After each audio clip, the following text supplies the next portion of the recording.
Hello and welcome to the Single Malt Frontier, where we explore the edge of innovation in American single malt whiskey. Here on the show, we do a little bit of tasting and a lot of talking. Usually we talk about whiskey. The best thing about whiskey is the conversations we get to have. Hey, I'm alone today. Maybe, we'll see. Maybe someone wants to hop in.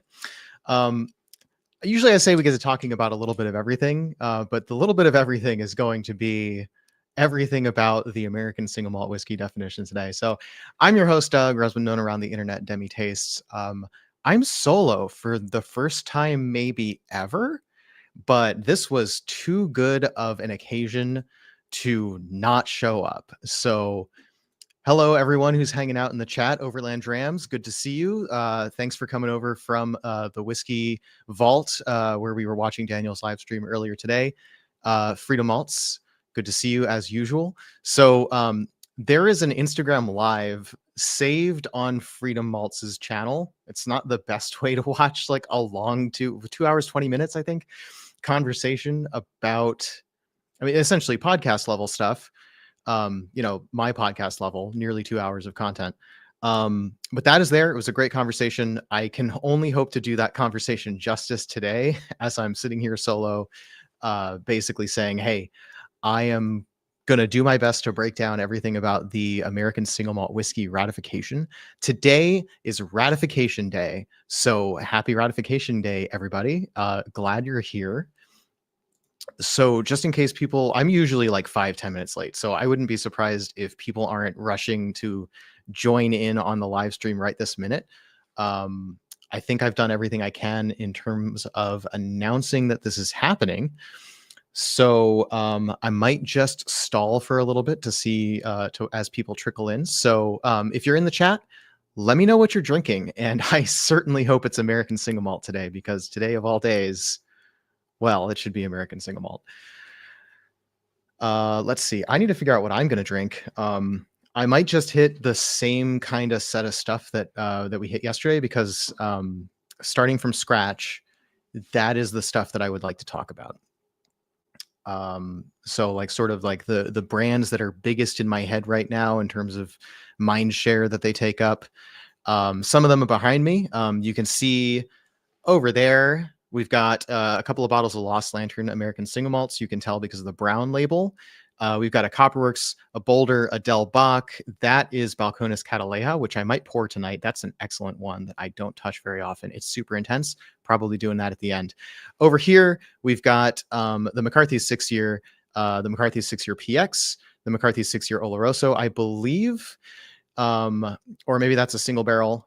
Most importantly to me, we have my single barrel pick of McCarthy's, the Rum Cask McCarthy's, right there in the middle. And a couple of other bottles of that because, of course I bought a whole bunch. As a matter of fact, I don't know if I show this view very much, but you can see behind my chair there on the floor, that's my other 15 bottles of McCarthy's Rum Cask that I got to give to friends and family for Christmas when I see them. I ended up not traveling for Christmas this year, so that intention to deliver 3 to 6 bottles to various people didn't quite happen on the schedule that I thought it was going to happen. So sadly, those bottles on the floor behind me in the corner, safely in the corner, right? Nothing's going to walk past them, knock them over. Unfortunately, they're going to have to stay there for just a little bit longer, compounding the huge and ever-growing floor whiskey problem. Shout out to floor whiskey. So Freedom Malt started with 2 local ASMs and finished with the Hill Rock single malt. I assume you mean during the blind sample showdown that you did earlier. That was what you ended up drinking. I wonder, there's no way, but I didn't watch the full stream and see the reveals, but how many of those were American single malt? Because it would be wild if they were all American single malt when you could not have possibly planned that in advance. Yeah, this news was a bit of a surprise. I got the impression from talking to some people in the commission that they got a little bit more heads up than the rest of us, like December 13th, when the unofficial document was posted.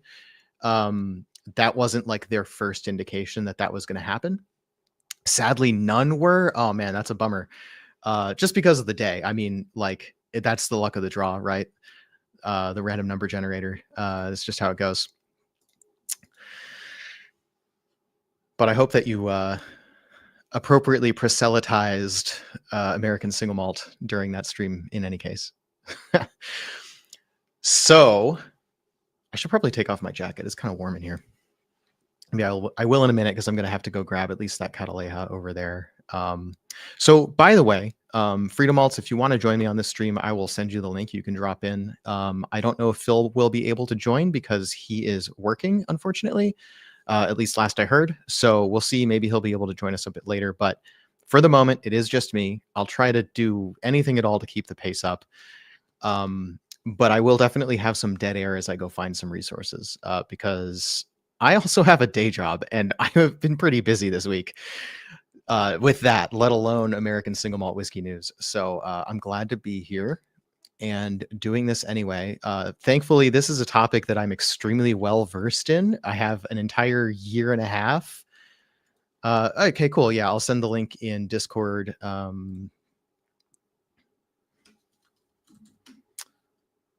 Dead air.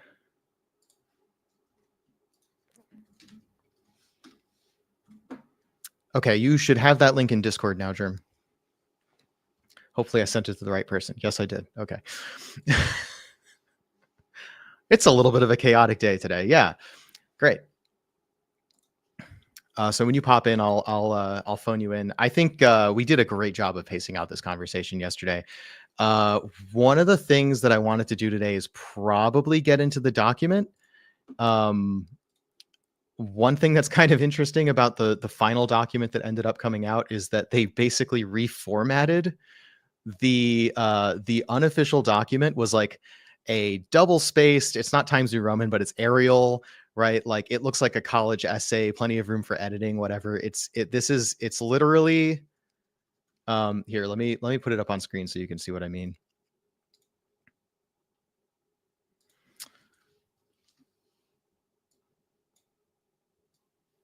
Hopefully that's a good size for the stream, but I'm going to have to make that bigger for sure. Okay.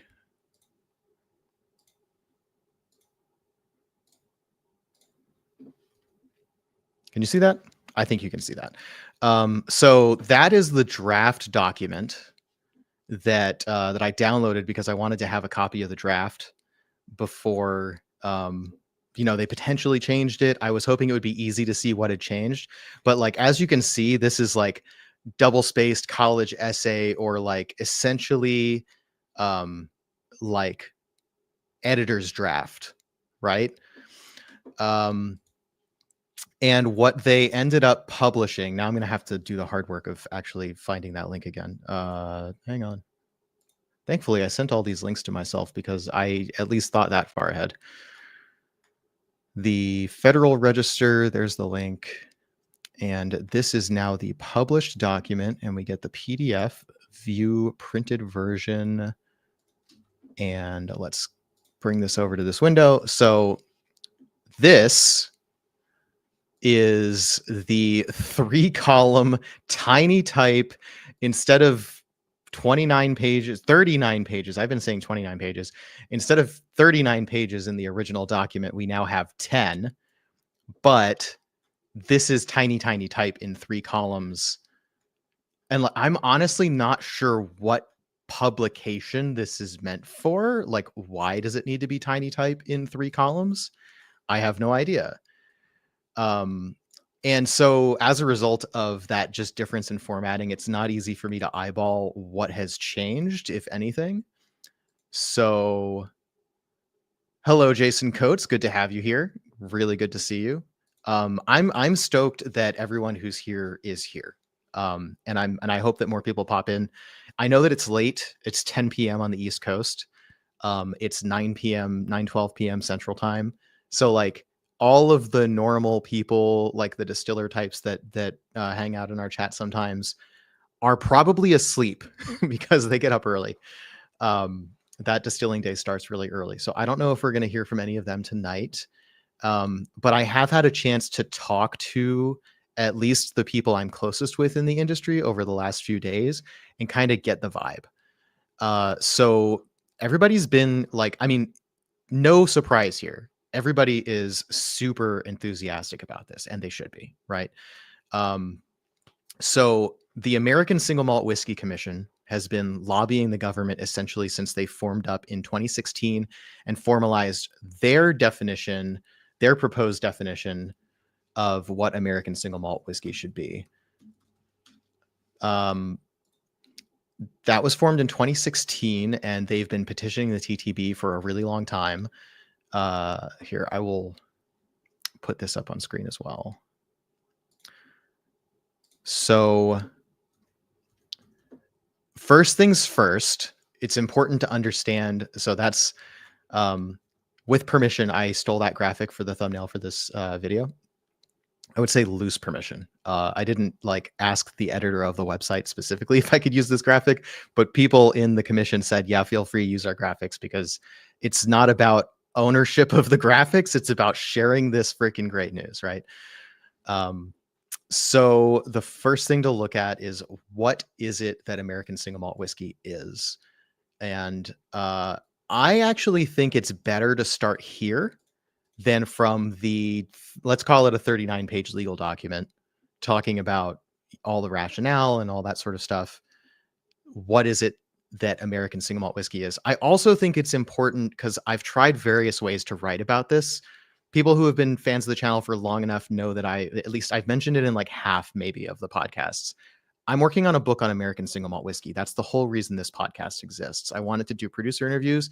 I wanted that to be my primary research that goes into the book writing. So I don't have to like wait for, I mean, first of all, if I'm going to write a book, it'd be cool if like I've actually talked to the people personally. It gives me a perspective I wouldn't be able to get otherwise. And the other thing is, sorry, I'm talking really fast. And I'm just realizing that now because I have no one to talk to. So I'm going to try to slow it down just a little bit.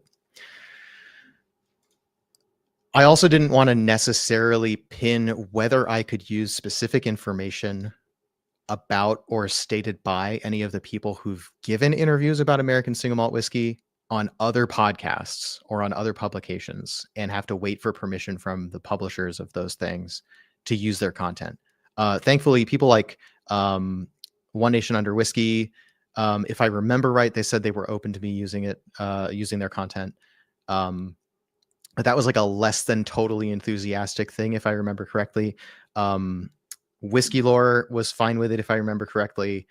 The Whiskey Ring podcast was fine with it. But like the reason I don't totally remember is because this has been going on long enough that I kind of just decided I'm going to try to get everything I need personally. And only if I've reached the ends of what I've personally interviewed people about will I start reaching for those other sources where I think I remember hearing something that I didn't quite manage to get on record, either on a recorded interview, on a you know, like published recorded interview, or a private recorded interview that I've taken, or a statement over email, something along those lines. If it hasn't been given to me and released to me, I only want to go after that information if that's the only way I can get it, if that makes sense. I've just gone a long way describing why I have a podcast, but you're here to listen to me talk about what American single malt whiskey is. So we're going to get back to that. So I've tried writing about this a few different ways. You can try starting from bourbon. You can try starting from Scotch. But ultimately, and when it comes down to the consumer, people like my parents who aren't whiskey geeks, but like drinking whiskey, or people who are maybe just discovering whiskey for the first time, it's not helpful to say, hey, you know all about bourbon, right? So it's that, but it has all these differences. Or you know all about Scotch, right? It's that, but it has these several tiny differences. Those aren't helpful ways to describe American single malt whiskey. So I think it's better to just start. Hey, Spencer, welcome in.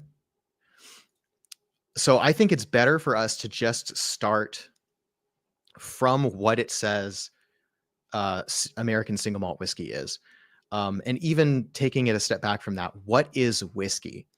So, and I'm not going to spend forever on this, I promise. If you're at a much higher level than that already in terms of your whiskey knowledge, I'm not going to belabor this point too much, but I think it's a good idea to start there. So what is whiskey in a world sense? Maybe I'll turn this off, turn this preview off for a second so you can just not read those words, focus on kind of what I'm saying. So what is whiskey, first of all, in a world sense? Whiskey is an alcohol distilled to a high proof over 40% alcohol that is made from a fermented mash of grains. And the way in which it's fermented, whether it's yeast or koji, the way that what specific grains are used, what specific apparatus is used to distill it, all of those things are not really material to that core definition. What is whiskey? Whiskey is fermented from grain and distilled to spirits proof. And spirits proof is defined as more than 40% alcohol. And everything besides that is technical details that are decided on by the country and the specific type of whiskey. And basically that's where we get to next, right? So got to find the layout button again. So American single malt whiskey, going straight from what is whiskey, we're just going to go straight from there to what is American single malt whiskey. American single malt whiskey, don't worry about where all of those words came from and what they mean. Just take it as a definition. And we'll get into why. I think it's easy to like answer questions about like, hey, what does that mean? What does that mean? It's better to just say, once you know what whiskey is, you'll see where we're coming from. So we're defining a type of whiskey which is made from 100% malted barley, distilled entirely at one distillery, mashed, distilled, and matured in the United States of America, matured in oak casks of a capacity not exceeding 700 liters, distilled to no more than 160 proof or 80% alcohol, and bottled at no less than 80 degrees proof or 40% alcohol by volume. So that is the definition of American single malt whiskey. At this point, I think when you start getting questions from people who are kind of new to whiskey, you can start answering the questions like as appropriate, because I think the first question that people tend to ask, especially people who don't know a whole lot about whiskey, don't know the history of Scotch, know that maybe they know a little bit. They know that grains can be malted because you just told them. They know what barley is, maybe, right? You just told them you can malt barley, right? So people latch on to that word single. What's up, Freedom Malts? Welcome in. Welcome, Smoked by Ash. I know Freedom Malts was here, but I think you stepped out for a phone call. So you're back now. Feel free to drop in on the call whenever you want. You should have the link as soon as you join in. I'll just admit you to the call, and then we'll be all set. So people tend to latch on to this word single, and they say single malt. Okay, I don't know why it's malt, because like it's malted barley. Why didn't you say malted barley? So the answer to why do we say malt instead of malted barley, that is essentially a historical answer. The answer to that is that's the way it's been in American whiskey definitions for a really long time. In world definitions all around the world, most of the world, when you say malt whiskey, they believe they're right? It means malted barley. Malt whiskey means malted barley whiskey. So people say single. Okay, so why this word single means, obviously that 100% part, that's what single means, right? And that's true in American single malt whiskey. That's true, but that's not all it means. It means, most importantly and historically, the word single from Scotland meant it comes from a single distillery. So that word single is actually about this line. And the word malt is actually about this line in its entirety, right? So for people who are audio only, I'll repeat that. So the word single is about the second point, distilled entirely at one distillery. That's what single means in Scotland. And the word malt is that first point, means made from 100% malted barley. That's what that means in Scotland.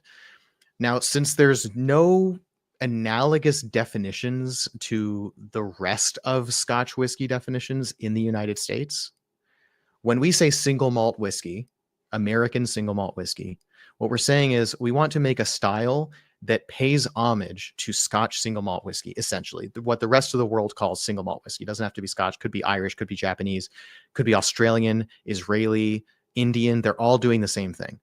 We want something that's 100% malted barley made at one distillery, because that's what everybody who drinks whiskey, ignoring the rest of the technical details, when people drink malt whiskey, they're expecting a whiskey that is 100.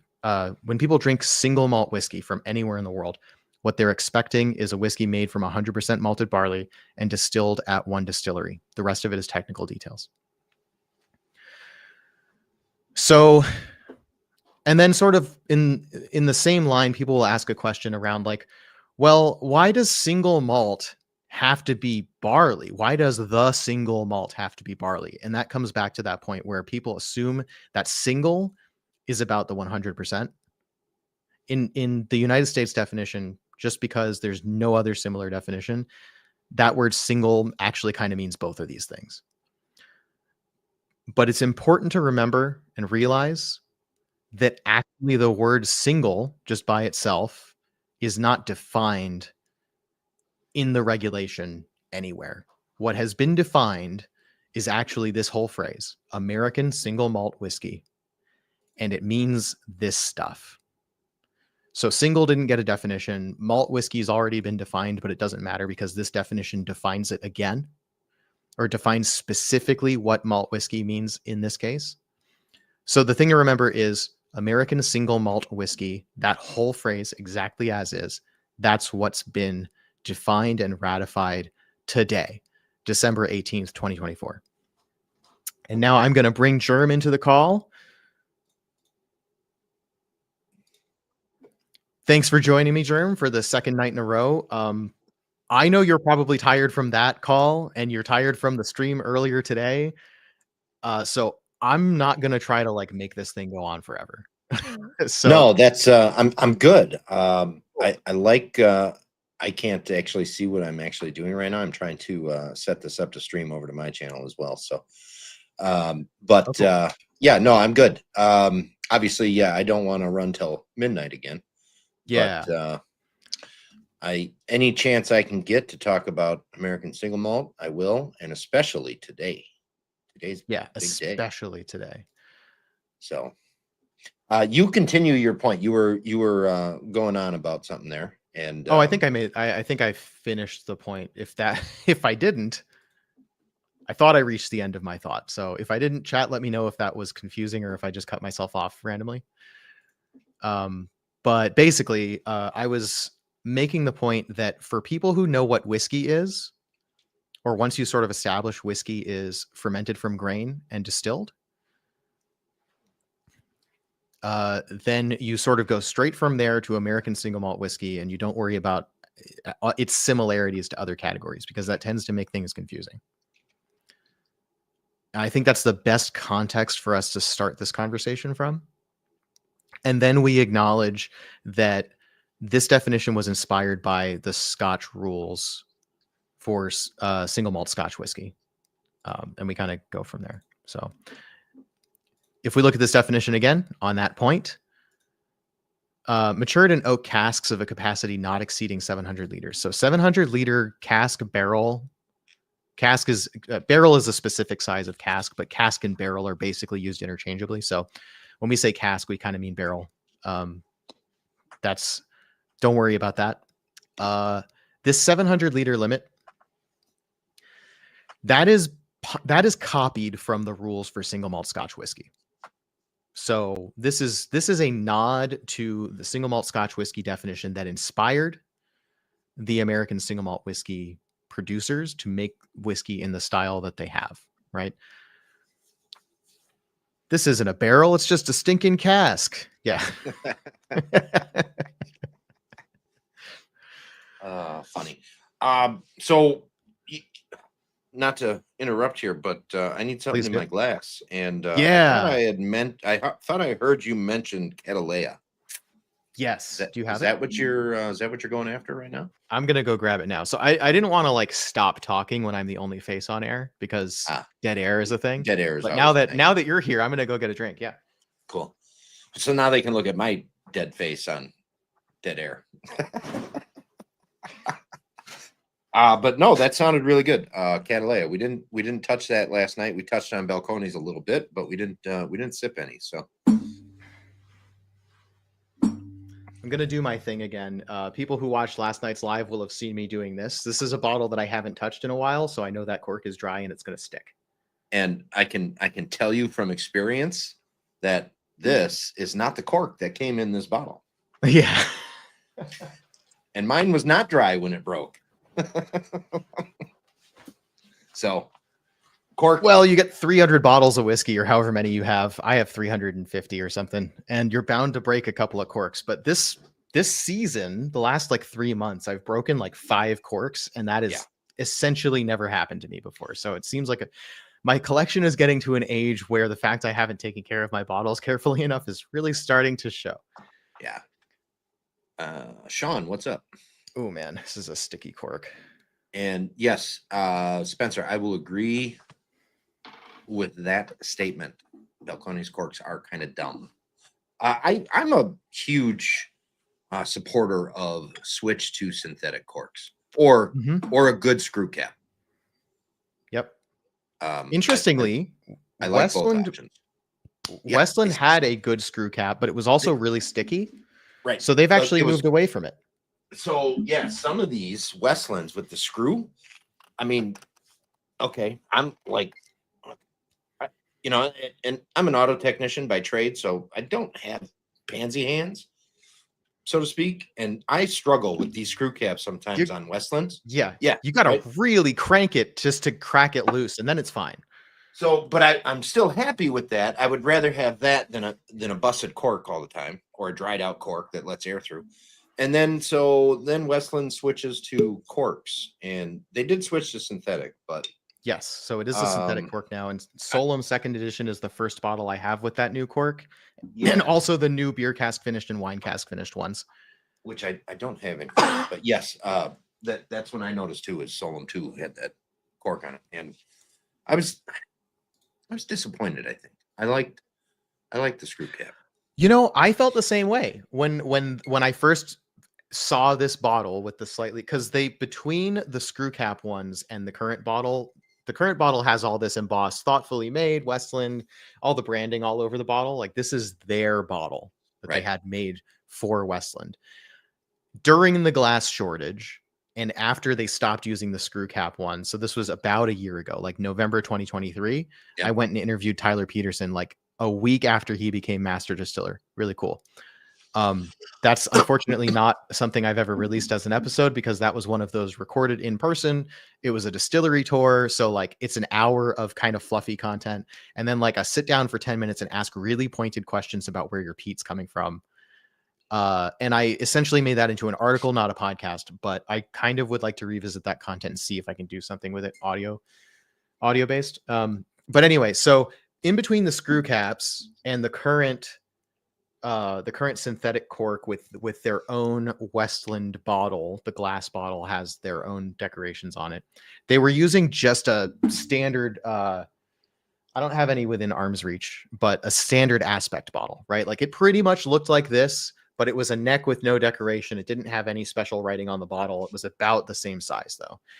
And they had different corks. They had stock corks for the aspect bottle. So I kind of forgot that was a temporary thing, and I got used to it because I had, here's one. So the Westland flagship, before they rebranded the label to be flagship, this is the basic flagship American single malt whiskey from 2023. This bottle you can see doesn't have any of the Westland adornments. And on the neck, it doesn't have this ridge. I'm going to zoom in a little bit.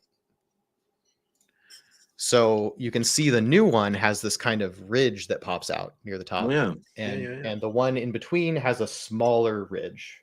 I can move the neck out of the way so you can see that sort of smaller ridge there. And it's also a synthetic T-top cork, but it's narrower. And there's nothing wrong with that. The new one is great. So, okay. So when is this from? This one with that one? 2023. Okay. So the new one is 20. I mean, approximately, right? Like they didn't change on the calendar year, but like I bought this bottle in 2023 when they were still using the intermediate aspect bottle. That's what this Yeah. is. Before they had the one that has the Westland printed on it and the wider T-top cap. And I saw that change and I was like, oh, you changed the bottle again. And they're like, no, that's the redesign we told you we were going to do. That was the goal. And what you're thinking of is the thing we had in between the screw cap and our new design. I'm like, oh yeah, I remember that now. So that's funny. I have never noticed the bottle changing at all. And I have an old school, heated Westland. So nothing on the bottle, screw cap. Right. That's the screw cap one. Yeah. Right. And then I have not much newer, the thoughtfully made, after they switched from the 3 heritage to just the 1 flagship. This still has a screw cap, but then it does have the embossed, thoughtfully made Westland distillery on the top of the shoulder here. Yep. And then obviously then I have, the Solom 1 and 2, the Calere 1, 2, 3, 4. Yep. Some of those are going to be the intermediate bottle, just by necessity. So I've never noticed the actual bottle change, just the enclosure change is all I ever noticed. But yeah, but I have an eye for weird little details like that. Which like, hey, maybe that's what makes me I'm going to toot my own horn here and just assume that you all agree that I'm a good investigative reporter of American single malt whiskey, right? I mean, an eye for weird details definitely tracks with you. Yes. Nika and Centauri have the best screw caps. Completely agree. Yeah, Jason. That comment was from 5 minutes ago, but yeah, the screw caps on Westlands were sticky, and that was the biggest problem. And they knew that. That's why they changed to the T-top enclosures that aren't screw caps. It wasn't that the plastic screw cap was a bad idea. It's just that somehow it didn't work with their particular bottle design. It was like the tolerances were too tight, and it got stuck. I think the Nika and Westland screw caps are the same, just they have a kind of a look about them that's very similar. It's clearly the same concept. It's just that the tolerances on that cap and the bottle was just better, where it seals tight, but it doesn't get stuck. This one is definitely not as hard to open. Even if I crank it down, it still opens nicely. So, yep. Rough Spirits, Marshall, thanks for joining. I see that mod icon, so I guess he's probably watching on your channel. Thank you. It's always nice to be recognized for our visual appearance on a mostly audio podcast. At least I imagine most people are putting this on in the background and not actually watching our faces. I can't blame them either. Yeah, because who wants to stare at us, really? Oh. How's that rum cask finish opening up? Great. It's beautiful. I think it's not one of those bottles that I mean, I've only had it open for a couple of months, but it's not one of those bottles that changes dramatically as it has more air. Like in the glass, I think it opens up a bit, but I think in the bottle as is, it shows really well. So I loved it when I first opened it. I love it now. It's I can open a fresh bottle and like compare them. I don't know. I'm not going to do that tonight, but it's probably something I'll do at some point in the next couple of months. That's a cool idea. Spencer, yes, I agree. The holiday screw cap's boring, but yes, they are effective. They do the trick. All right, so back to the topic, maybe. Yeah, why not? And we can decide what the topic is. But feel free, like, if anybody has questions about like the regulation, what it means, where it came from. If you didn't watch the conversation last night, if you haven't listened to the One Nation Under Whiskey Roundtable with all the producers, if you didn't watch the Whiskey Vault live stream earlier, where all these, like, everybody's got a different take on these questions. So I'm hoping I can give you my take, especially if you didn't watch our live last night. The quarter turn screw cap is kind of nice. So is that on the holiday, or what bottle is that you mean? I kind of get what you mean. I just wonder what bottle you're talking about.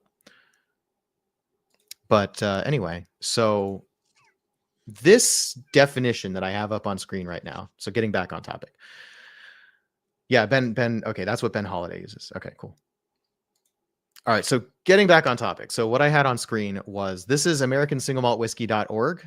and they set forth their proposed definition in non-legal English of what they think that this should be. And these technical details that are here, this stuff about, I mean, mash distilled and matured in the United States of America sounds like technical details, but that's actually really important.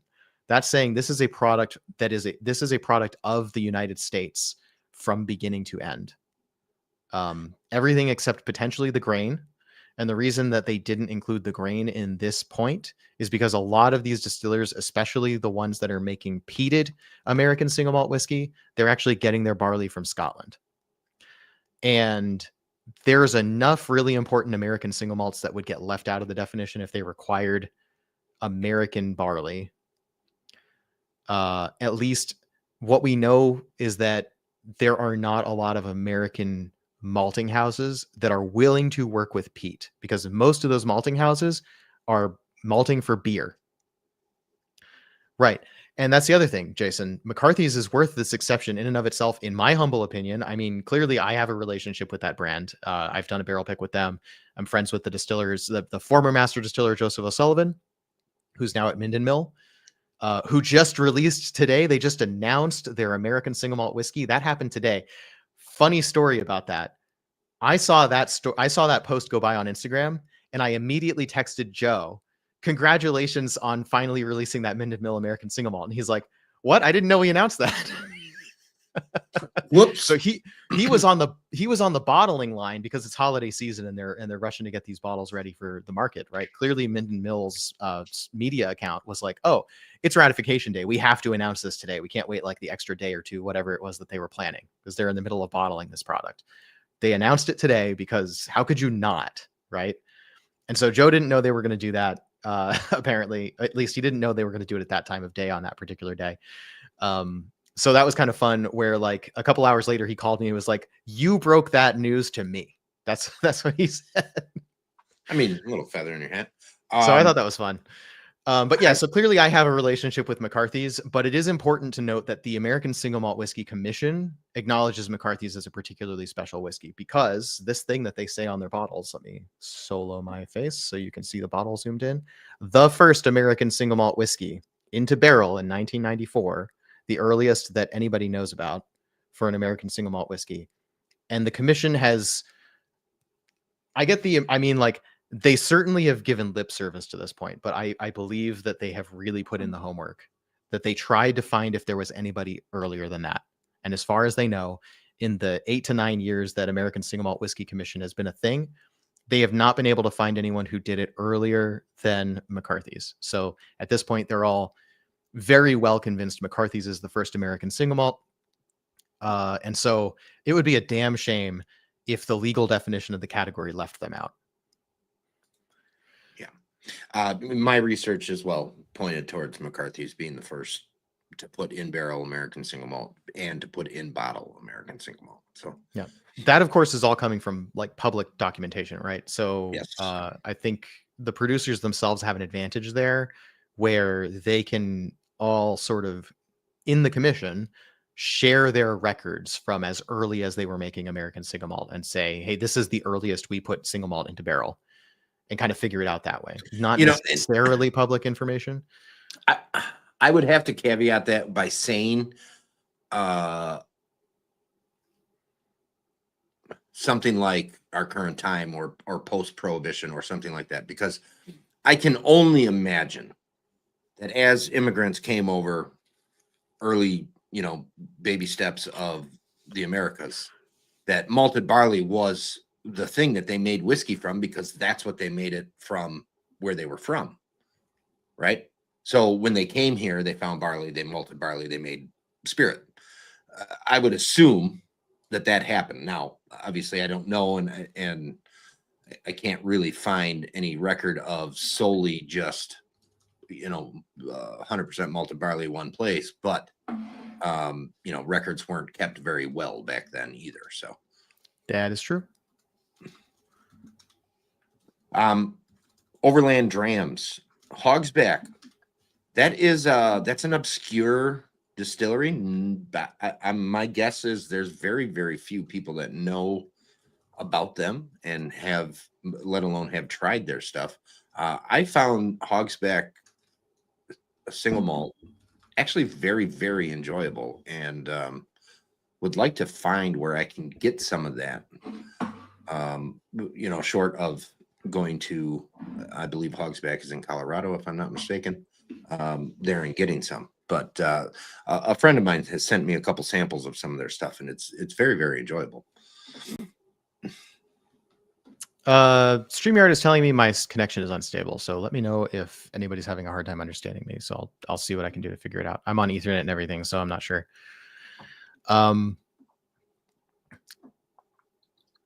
Hey, Donald. Yeah, so I'm gonna bring that back up. Some good comments here. Spencer Mav says, I have a question. Why are we telling people about American single malt whiskey? I want to keep it my little secret because everything else is disappearing for me. Yeah, I will admit, there's been a few ways in which I've had like let's say bittersweet feelings about this, right? Like first of all, this is fantastic that we've got the regulation. Like I just want to I have a tendency to just like skip over the part where I'm happy and just like explain the issues.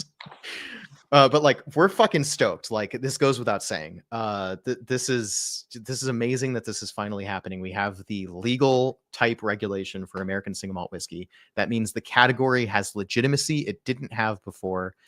Now people can't say like, oh, you're just funky bourbon that's made from malt whiskey, right? Like Europeans or whatever. There was words to that effect. I recommend watching the One Nation Under Whiskey roundtable with the American Single Malt Whiskey Commission that they released earlier today. Because they have comments along those lines, like how hard it is to convince Europeans or even American whiskey producers and stores and bars and restaurants that American single malt whiskey is a real thing that needs its own category, its own shelf, its own section on the menu. And that people are going to want to drink it. It's not like just some funny little experiment that's here today, gone tomorrow. It's like, this is really a real thing. It has a regulation that says what it is and what it isn't, and it's here to stay. Yeah. All those conversations just got a lot easier. So right. Yes, Spencer, there is the other side of that where like, oh shit, this has been a poorly kept secret for a long time. And now it's not a secret at all anymore, which means that frankly, for lack of a better term, the taters are going to move in. Well, and I've had that thought for some time. And then lo and behold, Jack Daniel's releases an American single malt. Right. And I'm like, oh, so now we can keep the good stuff secret, and all these big mass producers can put out mediocre stuff, and the taters will go after that because it's a name they already know. And forgive me for saying taters like it's a derogatory term, but listen. The tater's the brand hype, and I have waited in line for Scotch before. Okay, so just because I'm not a bourbon tater doesn't make me not a tater. Sometimes Scotch has taters too. Yeah.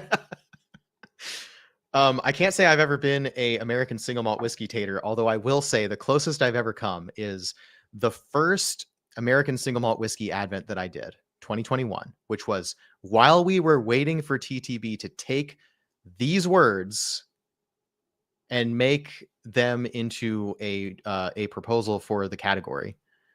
That was the first time I did American single malt whiskey advent in 2021. And I did not have 24, let alone 27, because I did the real Sunday to like 4 Sundays before Christmas to Christmas. It happened to be 27 days of Advent that year. I didn't have 24 American single malt whiskeys on my shelf in bottles and samples, anything. I had like 13. In a recent video, I showed the spreadsheet that I did where I was like literally writing down when I got the samples that I ended up reviewing later in the month. I ended the month with like 35 samples, but I had to like go talk to everyone I knew in the whiskey community. Hey, what American single malt whiskeys do you have? I don't have that. Can I have a sample? And one of the things I did that made this is the closest I've ever been to being an American single malt whiskey tater was I drove to Hood River, Oregon from Seattle, 4-hour drive, basically, on Saturday, December 12th or something like that, right? Middle of my Advent, to go buy the 6-year PX release, or maybe the PX release wasn't coming out yet, but like to buy the 6-year McCarthy's that I didn't have yet in person, because they didn't have it in the stores. It had like just released like a week earlier or something like that. They didn't have it in the stores in Seattle yet. So I was like, I need this to be in my Advent. I need it. I have a fierce need. And I drove 4 hours there and 4 hours back to buy a single bottle of whiskey. And I also bought a couple other bottles too. So I'm like, hey, I don't have enough American single malts to put in my Advent. So I'm going to put three new McCarthy's in my Advent. Yay. Yeah. That doesn't sound too tatery to me. I mean, I drive 4 hours to go, to a liquor store just because I haven't been to that one yet or whatever. But, that's why I say it's the closest I've ever been to. I get that. I like Jason's comment here. Can we call Scotch taters taties? Tatties. Getting a little close to something we probably shouldn't say on air.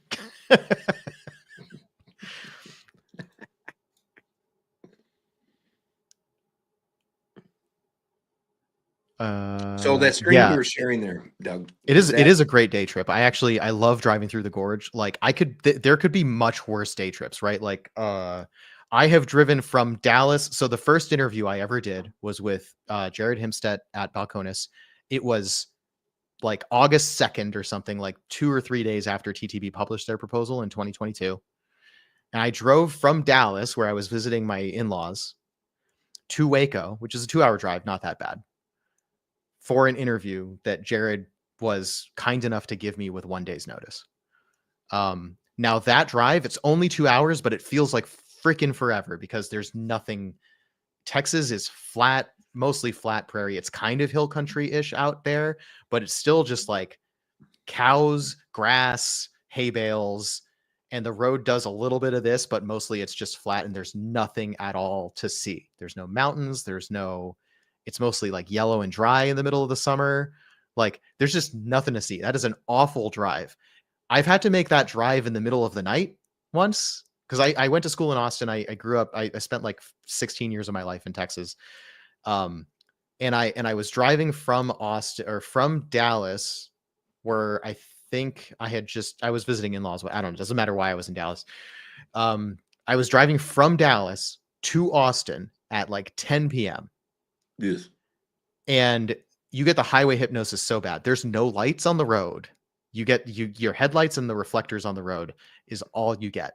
There's less than nothing to see because there's no silhouette of the horizon changing. It's just a flat, just a terrible drive. Anyway, enough about that. Oh, good Lord, we're talking Texas whiskey. Hey, Balcones is an important part of the American Single Malt Whiskey Commission. Jared Himstedt is the vice president, and Balcones makes great whiskey. Look, I know that palates vary, right? Like on a given day, Balcones is not necessarily my favorite. Don't buy into this guy. He just likes talking trash about Texas whiskey because he didn't like one of them. Listen, the reason we do live is because I'm easy to provoke. But like in a nice way. Yeah. So yeah, that drive through the gorge is great. There are much worse drives. Driving from Dallas to Austin is one of those worst drives. So back to the topic. The screen you posted up. Yes, sir. Yeah, that one. That is oddly similar to the proposed definitions. Is that what that actually is? And then not Yeah, this is what the American Single Malt Whiskey Commission has not changed what they wrote here. This was what they proposed to the government in 2016. They put up this website. They have, by the way, getting ahead of a question that is sure to come up, and we'll touch on it again. If you want to know what whiskey brands you should be looking at to find really good American single malt whiskey, like it's not a perfect list, it's not a top 10 list, but what you can do is you can go to this website, americansinglemaltwhiskey.org, and you can. Oh, they've changed their homepage. Yeah, they did. It should be in here somewhere, though. It's probably under About. Yeah, here it is. So on the About page, you've got the founding members. These are going to be like Balcones, great American. Wow, okay. Balcones, great American single malt whiskey. Copperworks, great American single malt whiskey. Few Spirits, they don't really make American single malt anymore, but what they had was really good. Yeah. Santa Fe Spirits, great American single malt whiskey. Triple Eight Distillery, Nantucket, that's the Notch. Great American single malt whiskey. Very expensive, but the people who like it love it.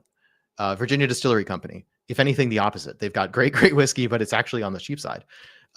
Westland Distillery, another one that's kind of on the expensive side, but they are really innovative. We could talk about the innovations that they're doing. I think it's hard to give a wide-reaching discussion of American single malt whiskey and not talk at length about what Westland is doing innovation-wise. Westward, really unique, really good whiskey. My shelf confirms it. I've got like 15 bottles from them. And like, yes, that's because I'm in their quarterly whiskey club, but I have never wanted to cancel an order. So here's a question, and leave this list up. So Sure. There's 8 founding members there. Yes, is that right? 9. 9. Yeah. 9. Okay. How many of those 9 do you have something on your shelf from? In a single malt, in an ASM. So should we include samples or not? No, full bottle. Full bottle. I don't have a few single malt. I do have a few bourbon though. Okay. I don't have head frame spirits, and I don't have a full bottle of Triple Eight. Everything else I have. All right.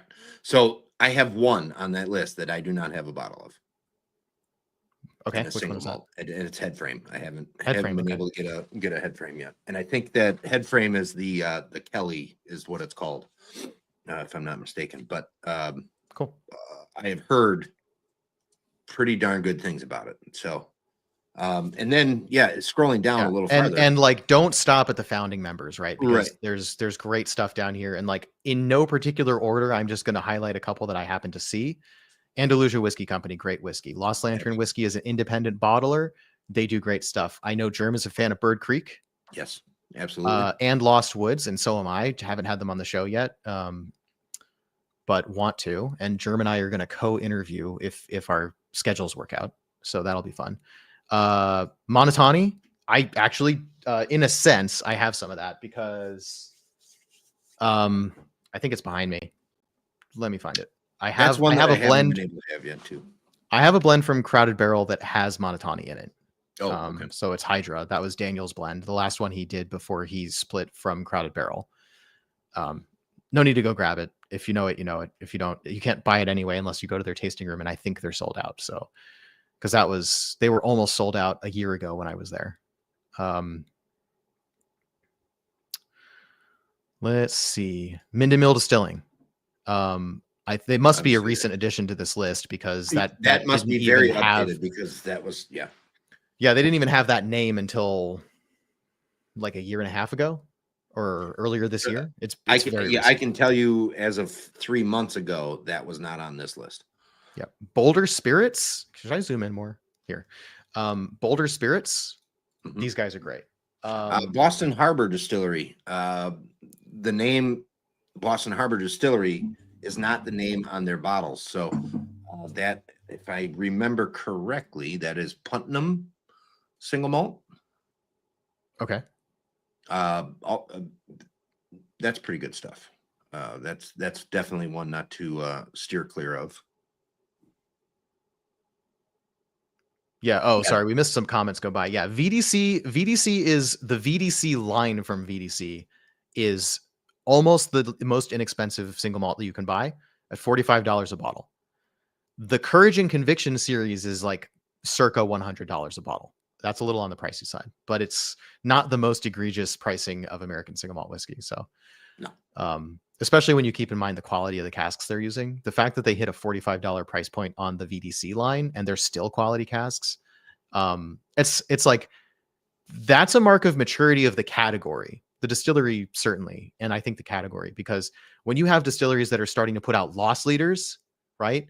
Stuff that's easy to buy, that gets you hooked on their product, that gets you in the online store, and then you see this other cool thing you want to buy, loss leaders. Yes. They're making such slim margins on the VDC line, which is good news for you because you can get really good, really cheap American single malt whiskey. And $45, calling $45 really cheap is like, it's a relative thing. But yeah. But that is, I mean, realistically, in the American whiskey world and across every category. Yes, there's $30 bottles, there's sub $30 bottles. Yeah. But for the most part, you walk into a liquor store and buy one bottle, you're not walking out of there for less than 50, 60 bucks. Right. I mean, for the most So part. Obviously, so there is an exception. yeah, But so I'll add just a call to the audience. If you know of American single malt whiskey for less than $45, I want to hear about it. One that I know is Balcones Lineage, usually comes in around $35 to $38. Also really good whiskey. I don't have a full bottle of that one, but I have tried it. And I think it does really well for that price point, right? So yeah, Lineage. If you know of any others that come in under $45, tell me about them. that Blue bear Peak from fight, Stranahan's is $45. the bear fight was less than 40. I think that was like Okay. 36 or 38. Okay. So But not Bear good. Fight. I mean, not good. Yeah. And then that's In the my other opinion. thing. So, And that's my opinion. right. So first of all, I want to know, without a value judgment, which ones exist. And the second thing I want to know is, did you think it was good? Because most people I've talked to, and I'm not going to name names because they wouldn't want me to, most people I've talked to in the industry who I've asked, do you know of American single malt that's less than $45? I want to put it on a list. They said, yes, but it's not something I'd want to drink. Right. Or like, no, but if it is, I doubt that it would be something I'd want to drink, because barley is expensive and making good American single malt whiskey is expensive. Pot stills are not terribly efficient from a alcohol yield for raw ingredients perspective. Right. So there's something to be said for, like, once you get below a certain price point, you're probably not getting good liquid anymore. So that $45 price point, from what I've seen, is pretty much the bare minimum for quality whiskey. Balcones comes in a little bit lower than that. It's still quality, but there is a distinct difference between the $38 Lineage and the $55 or $50 Texas One single malt. There's a distinct difference in quality between those. I think Lineage, and I've said this a couple times, I think Lineage is the best product that Balcones puts out regularly. Really? And Like in terms of consistency, or in terms of like absolute best taste? just being a quality product.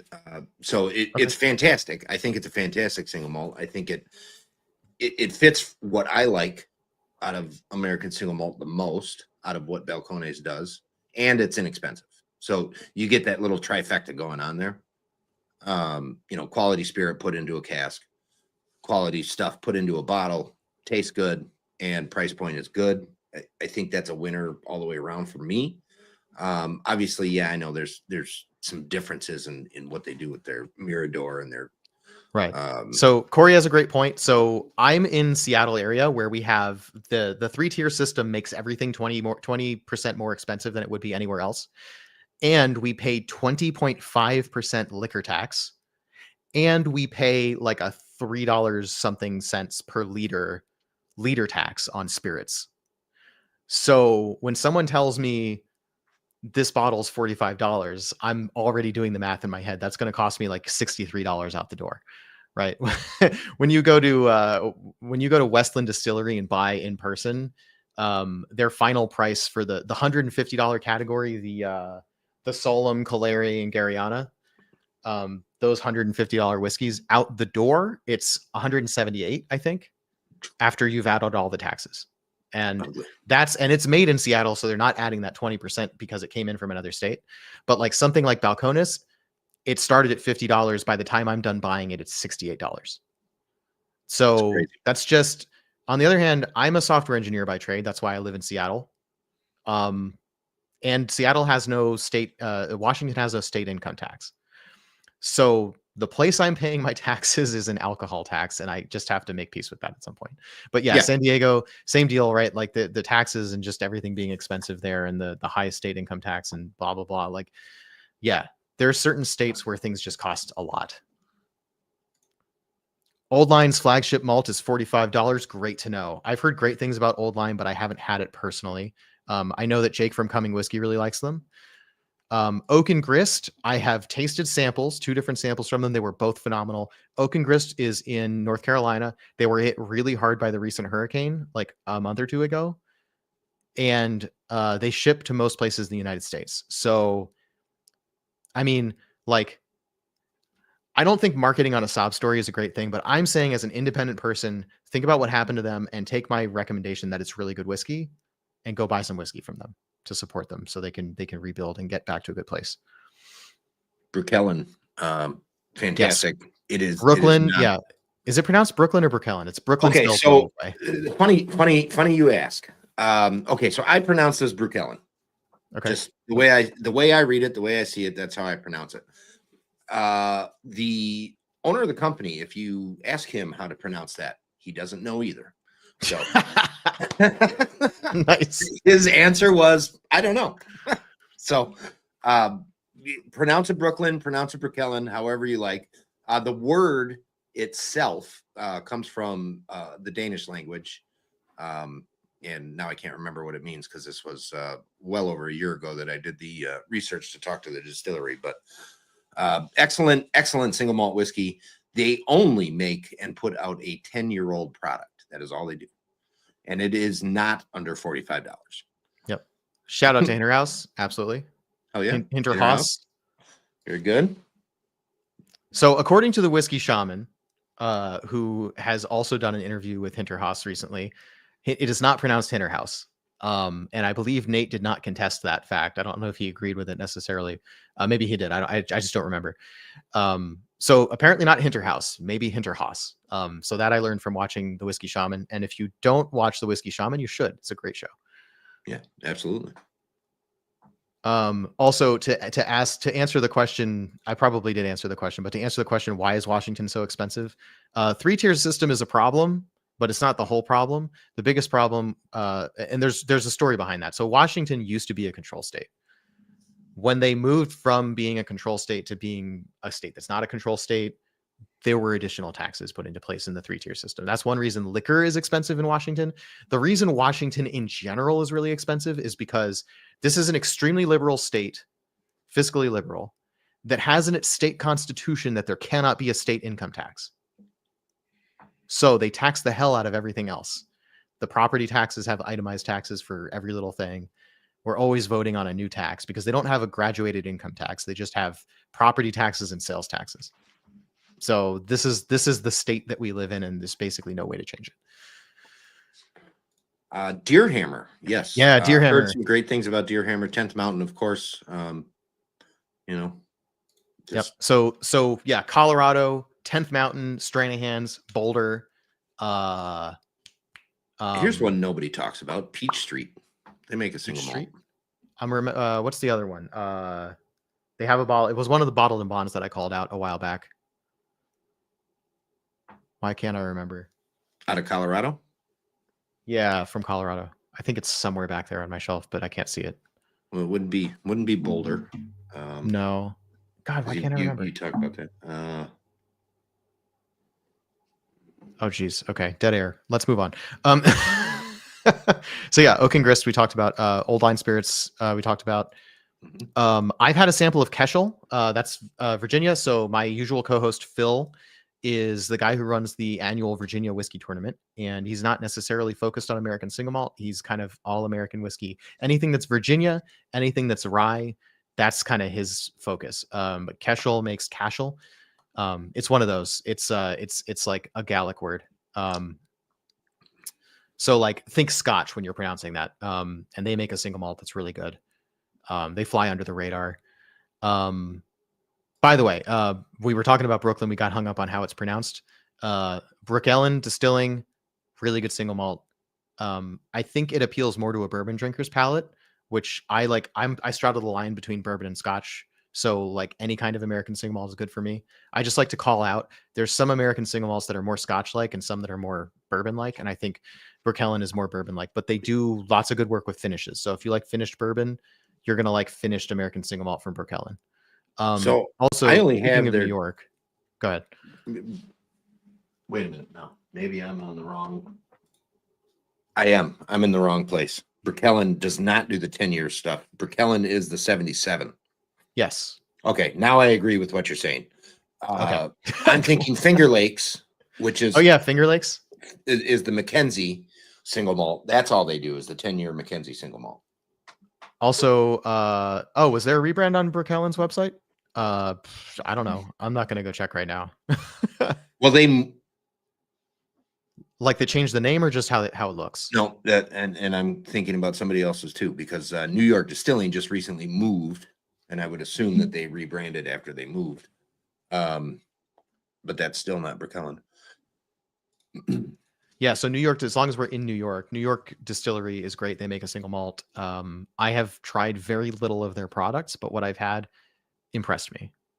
Yes. And because they're so far on the other coast, and I don't know anybody there, I don't have a connection to Kings County yet. So I haven't scheduled them for an interview, but they're on my. I have a lot of versions of shortlists, I guess, but I would say they're like in my top 10 next. I'd like to have them on the podcast if I can get a connection. Oh, okay. New bottle and no ASM on their website now. Highly interesting. And this is Brookellen. This is Brookellen. That's what he's referring to. Interesting. All right. Yeah, I don't know. Okay, so Bullet. So of course everybody knows Bullet, right? Bullet bourbon, Bullet rye, mostly MGP source stuff. As I understand from last night, Germ, Bullet is sourcing Stitzel Weller American single malt. Stitzel Weller juice, yeah. So that's kind of cool. And that is not a confirmed statement. That's not 100%. I'm 100% accurate on it. That's it. It's a friend of mine works for Diageo. Diageo owns Stitzel Weller, also owns Bullet. Mm-hmm.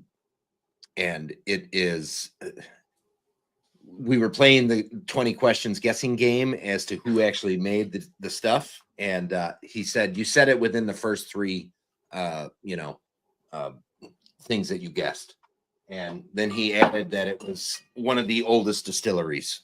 So, right, that is what I'm left thinking, that it's going to be Stitzel Weller.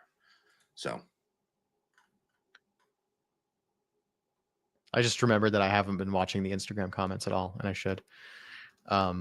We currently have no live viewers on Instagram, so that's fine. But we had some hype come in, so I just wanted to call that out.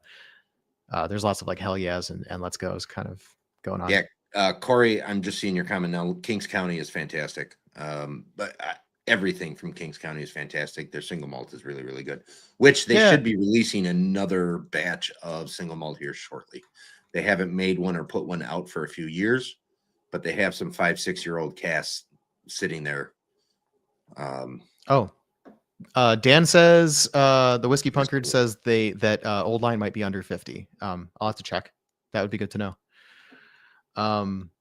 So yeah, Dan, Bullet's a never buy for me as well. I like there's too much good original juice out there to be buying sourced stuff. And as you say in your other comment, they have had some history of business practices and also HR practices, frankly. I totally agree with you. Since my friend works for the parent company of them, he had said to me, "You really need to try it. You really need to go out and buy it." It wasn't that expensive. I think it was like $60. The Bullet single malt. Yeah. Yes. I believe I have a sample somewhere. I was super I want to try pleasantly before I buy a whole bottle. surprised with how good it was. Is it fantastic? Is it the best? No, absolutely not. But I went into it with very, very low expectations and was very pleasantly surprised with what it was. So for whatever that's worth to you. I want to talk about Boulder just a little bit more. So Boulder has, I mean, shit, let's just go to their website. There we go. Are you 21, Doug? No, totally. Totally. I've been doing a whiskey podcast for a year and a half, and I just happen to be under 21. No. Thank you. I am flattered that you think I'm that young, but can you see this gray streak that I have, which I actually kind of like? Oh, I thought you did that on purpose. No. I just have this one little patch of gray hair that's been growing out of my forehead for years, and it got really bushy recently. How do I switch back? Okay. The beard for me has turned gray very badly. And so Boulder has not one, not two, but 7 American single malts currently listed on their shop website. Now, Boulder granted, is, it's some all of those basically are the same style stuff. just different finishing, and I Yes. think maybe there's a bottle and bond. Yes. Yeah. I can't read Uh, that yeah. stuff, but So, and I also want to point out, like, I got a whole, so my story with Boulder is fun. Um, in a sense, they've given me some free stuff, but what actually happened was I went to an auction at ACSA in February in 2024, a silent auction, and Boulder had donated a 6-pack of Stock Your Bar, and it was meant to be bourbon, American single malt, vodka, gin, whatever. And Ryan Negley of Boulder Spirits had been the one to invite me to ACSA in the first place, so I had his contact. I won this silent auction. I spent, I think, $130 on what is added up. I mean, it was going to be less, right? I think what they listed on the silent auction was that it was like a $280 value or something like that. I ended up spending $130. For some reason, nobody bid on it. I was the only one. So it was like $130. And then I went to Ryan. I was like, well, I want to have you on my podcast anyway. Could I just like pay extra to upgrade all of these to single malt? Cause I don't need the gin and the vodka and whatever. Right. And he was like, yeah, sure. No problem. But don't pay extra. Just take them. So I paid $130 and I got 6 bottles of American single malt, basically out of an upgrade from it. And then later Ryan sent me, a bottle of the Leave No Trace. I had the point that I'm trying to make is I had no idea what these cost, like, ever, until I looked them up because I was writing a review like 8 months later. I thought they were all going to be like really close to $100, like 80, 90, $100, depending on the bottle. They're all $75 or lower. It's a mind-boggling value, and I say that because I had no idea. I genuinely thought they would be more expensive. The fact that any of these was, the peated malt is $59. Go buy that shit right now. yeah, I mean, and it's good. It's really, really good stuff. Yeah, Really good absolutely stuff. it is. Yeah, the basic Boulder American single malt in the new American oak, $55. And this is a bourbon drinker's American single malt. There's no finish. It's just new oak, but it's soft with it. So I like Boulder as an introduction to American single malt whiskey when you're coming from bourbon, because it'll introduce you to the malt flavor, the softer oak influence. That's all there. And then you can also explore, they've got a bottled and bond 4-year. They've got a bottled and bond 7-year. They have the special series, the series that the 10 essentials that's still there and the Leave No Trace come from. Both of these are great whiskeys. The 10 essentials is criminally underpriced. It's 49.5% because it's mostly water. Hey, look, I have my bottle. Oh, so yeah, the rest of you, screw the rest of you guys. Buy now. yeah, buy now, buy it now. Bin. The $63 for the 10 essentials, don't sleep on that. The $59 for the peated malt, don't sleep on that. These are really, really good whiskeys. And the Leave No Trace, 53.5%. It's not cask strength, but it's getting up there. It's got like 10% of it is peated malt, so it's got just an edge of peat to it. So if you're a cask strength bourbon drinker and you want to try an American single malt with just a hint of peat that's got that really punchy flavor, Leave No Trace is the bottle for you. And it's only $75. I mean, like, I know that's starting to sound high, but like that should be $100 plus just on quality. So anyway, sorry. That's a fair point. I ended up making this a marketing bit for Boulder. But Hey, like, you know what? Realistically, there's certain companies that deserve it. yeah, I think Boulder Boulder being one of for them. attention. The reason I want to call out Boulder is because I feel like Boulder doesn't get enough attention because they live in the shadow of Stranahan's most of the time. Everybody in Colorado lives in the shadow of Stranahan's, and Yep. it's hard to come out of that shadow. And really, Stranahan's is good. I mean, there's not a thing wrong with Stranahan's. Stranahan's is excellent whiskey. I also love Stranahan's, absolutely. But Stranahan's is a huge marketing beast. They're part of Proximo. They're Yes. all over the place. They're in every store ever. Everybody's heard of Stranahan's. But here's the thing: with all of that comes, they stay in their lane. They make, That is true, yellow label. They make 10-year. Now they're releasing a 12-year. They make they discontinued the best one they had, which was the original Diamond Peak Black Label. But But now that they showed brought up it in our back. blind sample showdown. blew my pants off. Yeah.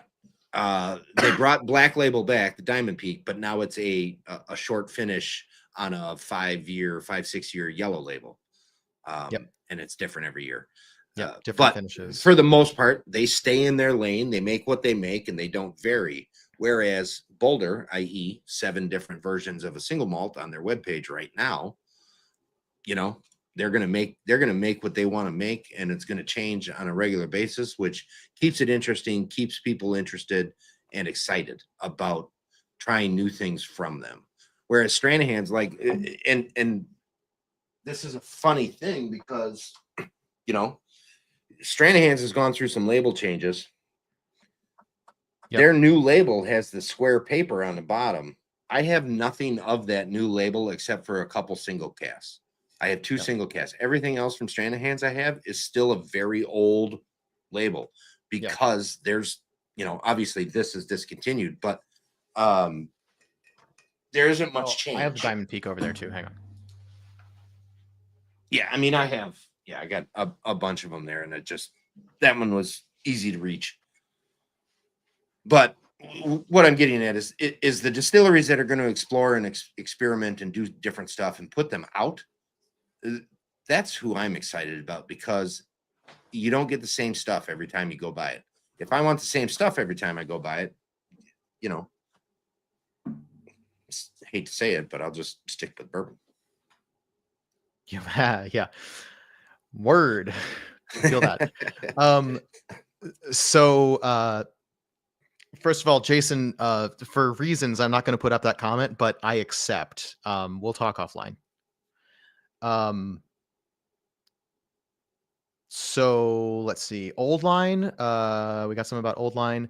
So we're talking about New Riff in the chat. That kind of went by while we weren't talking about it. So New Riff Sour Mash American Single Malt. I have not tried it yet, but David Thomas Tao loves the New Riff American Single Malts. I want to try both editions. There's been 2 so far. So I'm going to be trying to find samples. Well, I can get you a sample of the first one. I'm not going to buy the second one. Fair enough. Okay, cool. But I appreciate that. And I think I know someone who has the second one, so we'll figure that out. I like the idea that like, so we talk about big bourbon producers. Yeah. So Ryan Legend is saying basically my point, right? New Riff is really new charred oak heavy because they are essentially a bourbon producer. But what's nice is that this is a bourbon producer that has a big name within at least enthusiast circles, does a really good job of marketing to the masses, and they aren't Beam or Jack or Bullet or, you know, whatever other name your big brand bourbon. I still want to see Wild Turkey put out an American single malt. That would be amazing, but I don't know if they will. For me, it's Maker's Mark. I would love to see Maker's Mark put out a single malt. Yep. I just, for whatever reason, and maybe it's just the way that they spell whiskey, I just feel like they would do a banger job of making a quote unquote big brand American single malt. Yeah, now I don't know what this comment was about, and I am curious. I applaud the copywriters that sold the hell out of it. But the blend, was this about the New Riff ASM? I think so, yeah. Okay, cool. Yeah, OG Diamond Peak. I mean, yeah, like I said, great. If they used more ex-bourbon instead of new charred oak, it would have been better. That's what Ryan Legend is saying. Yes. There's a lot of various wine casks in there competing on the palate. Yeah, so here's my problem with, I'm very sensitive to tannins. Like, I don't hate them, but it stands out to me. And if it just crosses the line into too much for my palate, it goes from being something I can tolerate to something I hate. When you put new charred oak and red wine casks together, you get too much tannin for me. I think that's probably true for a lot of people. Yeah, I'll go with that. Yeah, 291. That's another Colorado distillery. I didn't know they made an American single malt whiskey. I found out at ACSA. It's really good. I would like to get some. I don't know if it's still available, if they do this regularly, or if this was a project several years ago and it's going to be impossible to find it. But it's the E bottle is what it is. Yeah, and I didn't know that either until just the other day, actually, when they posted something about the rules here. So Yeah, Jason, I suspect I won't love the new Riff single malt, but I think it's an important enough brand that people have been talking about the single malt that yeah, as a person who focuses almost 100% on American single malt, I should have an opinion from having tasted it. And until I taste it, I'm not going to write it off. I have been surprised before, right? Like Boulder, all new charred oak, they are killing it. yeah. Marshall, yes, go Randall, awesome. And Willet making a single malt. I would buy it. I would try it. Absolutely, I would. I am a fan of Willet, so I would try their single malt. I don't know as if they would hit my preferences as to like what I say is really really good and I would buy again and again. But I could imagine they would make a good whiskey. So Del Bach, yeah, we haven't gotten to that in walking down the list yet, or were they at the top? Hang on. I think it's in alphabetical order, except I think it's split left and right. Yeah, except the founding members. Right. Oh, Santa Fe's up here, but not Del Bach. Okay, so yeah, if we scroll down just a little bit more, we'll get to Del Bach, but we're skipping over a lot. But yeah, love Del Bach. Del Bach is great. I mean, they also are a new charred oak, and they're in the high desert, and they age their stuff for like 11 months. Period. I didn't know that, and I tried like their entire line before I knew that, and it's shockingly mature for its 11 months old. It's really flavorful. It's unique with the mesquite smoke. Santa Fe also has the mesquite smoke, but their flavor profile is different. So even though there's two major makers of mesquite, I mean Andalusia too, right? So there's like three major makers of mesquite smoked single malt in the United States, which is mesquite smoked single malt is a unique thing to the United States of America. That's what the creativity of this category allows.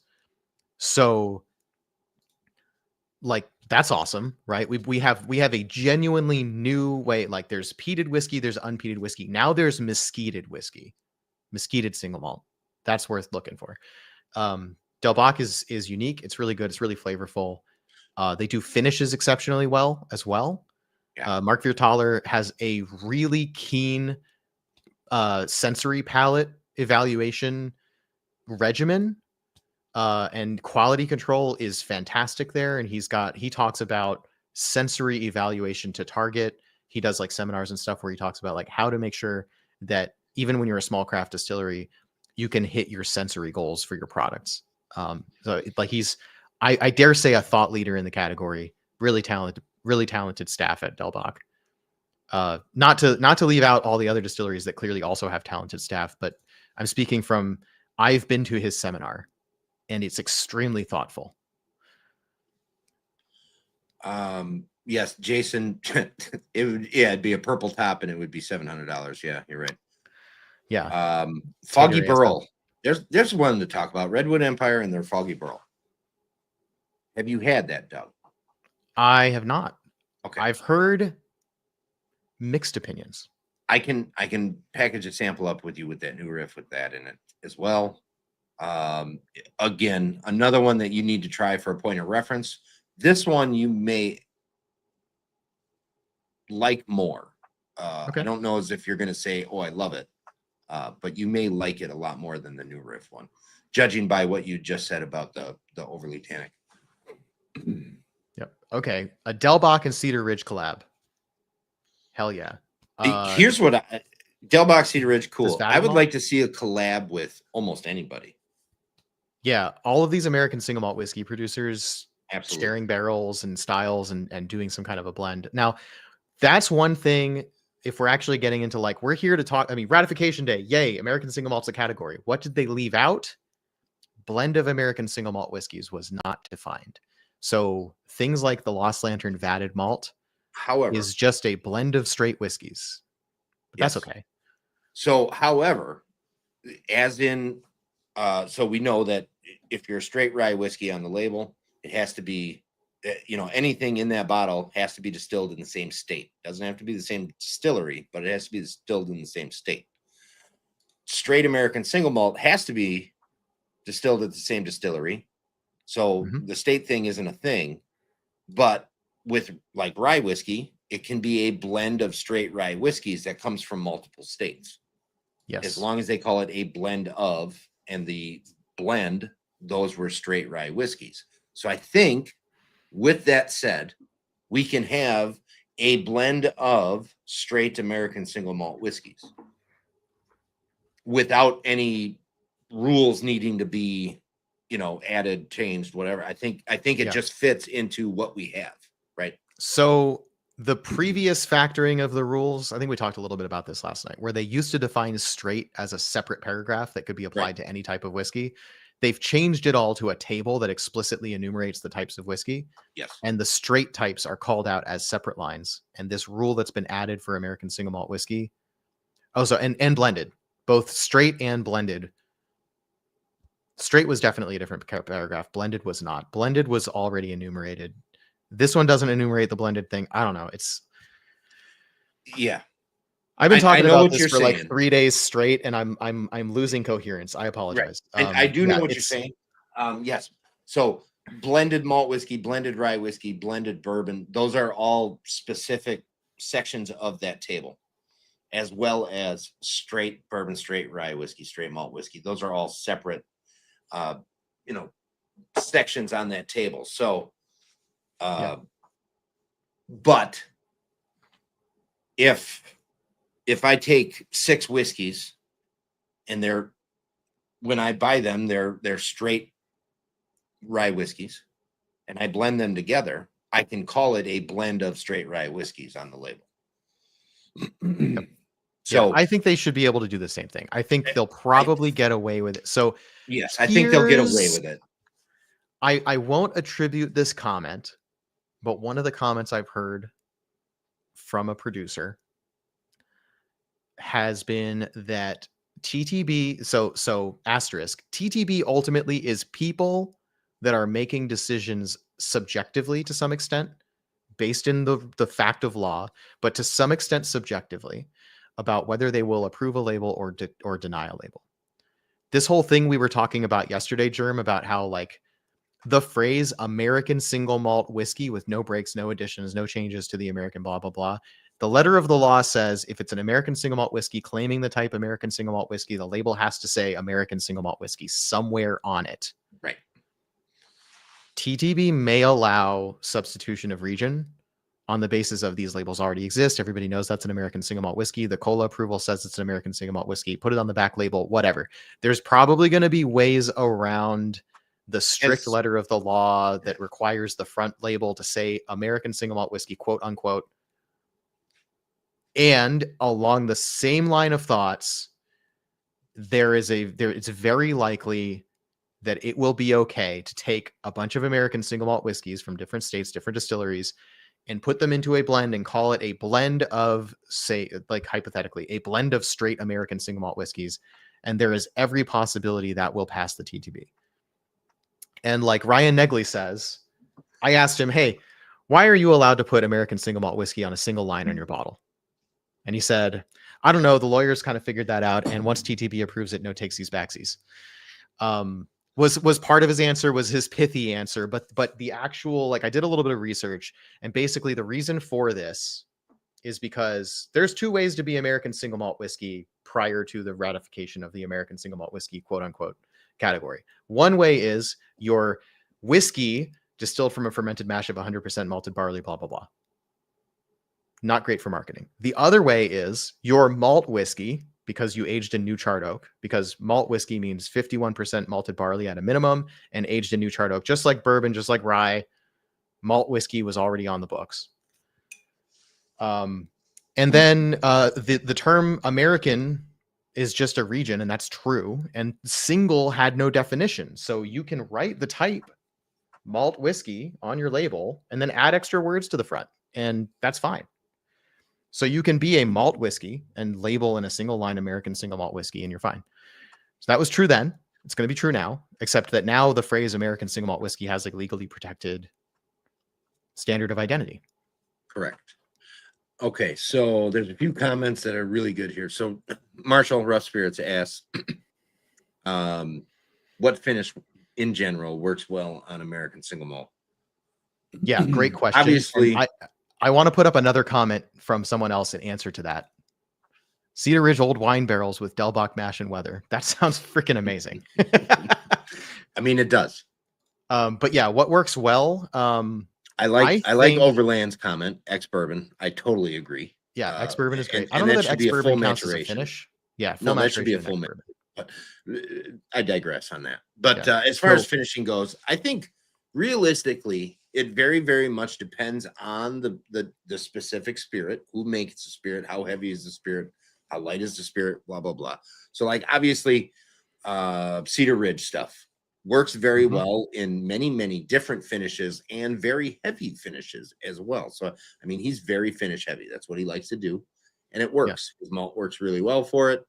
It comes out good. You know, obviously sherry is a very good finish for malt whiskey in general. Rum is a very good finish for malt whiskey in general, I think.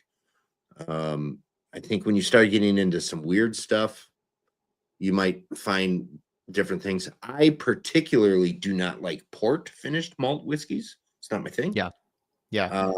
I agree. I think port is a really good finish for bourbon, and it clashes with the natural sweetness of barley because it's sweet in a different way.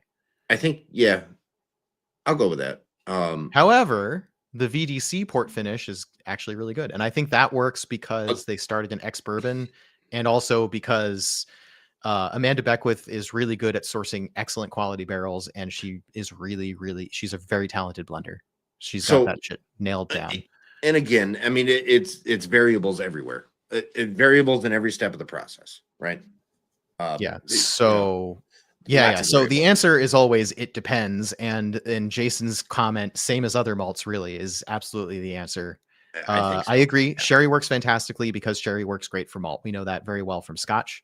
I think the particularly sweeter varieties of sherry, PX in particular, or like Malaga, or what's the other one? Muscatel. Those sweet, really sweet syrupy styles of sherry work really well with a heavily peated malt. That's true in Scotch, and it's true in American single malt as well. The heavy peat goes well with heavy sweet sherry. There's only a few heavily peated single malts like McCarthy's in American single malts, like McCarthy's. McCarthy's with the PX finish, the orange bottle behind me there. Really, really, really good. That is PX. Still top. PX is my basically top of my list of American single malts, period. The PX is my favorite of the two sherries that they have, is the PX and Oloroso. The PX is awesome. Yeah. So good.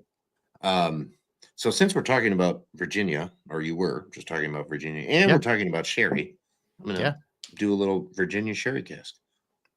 I have the double cask reserve, which has some sherry in it, but... and then Whiskey Punkard said MGP malt stockpiles have to be just depleting by the minute since the day started. Yeah, I'm totally going to agree with you on this. And then he follows it up with a Penelope single malt is on its way. I made that prediction several months ago. I'm totally with you. I think realistically, it's already out. It's just not labeled with Penelope. It's Yellowstone. It's an MGP malt whiskey put out by Yellowstone. It's horrible.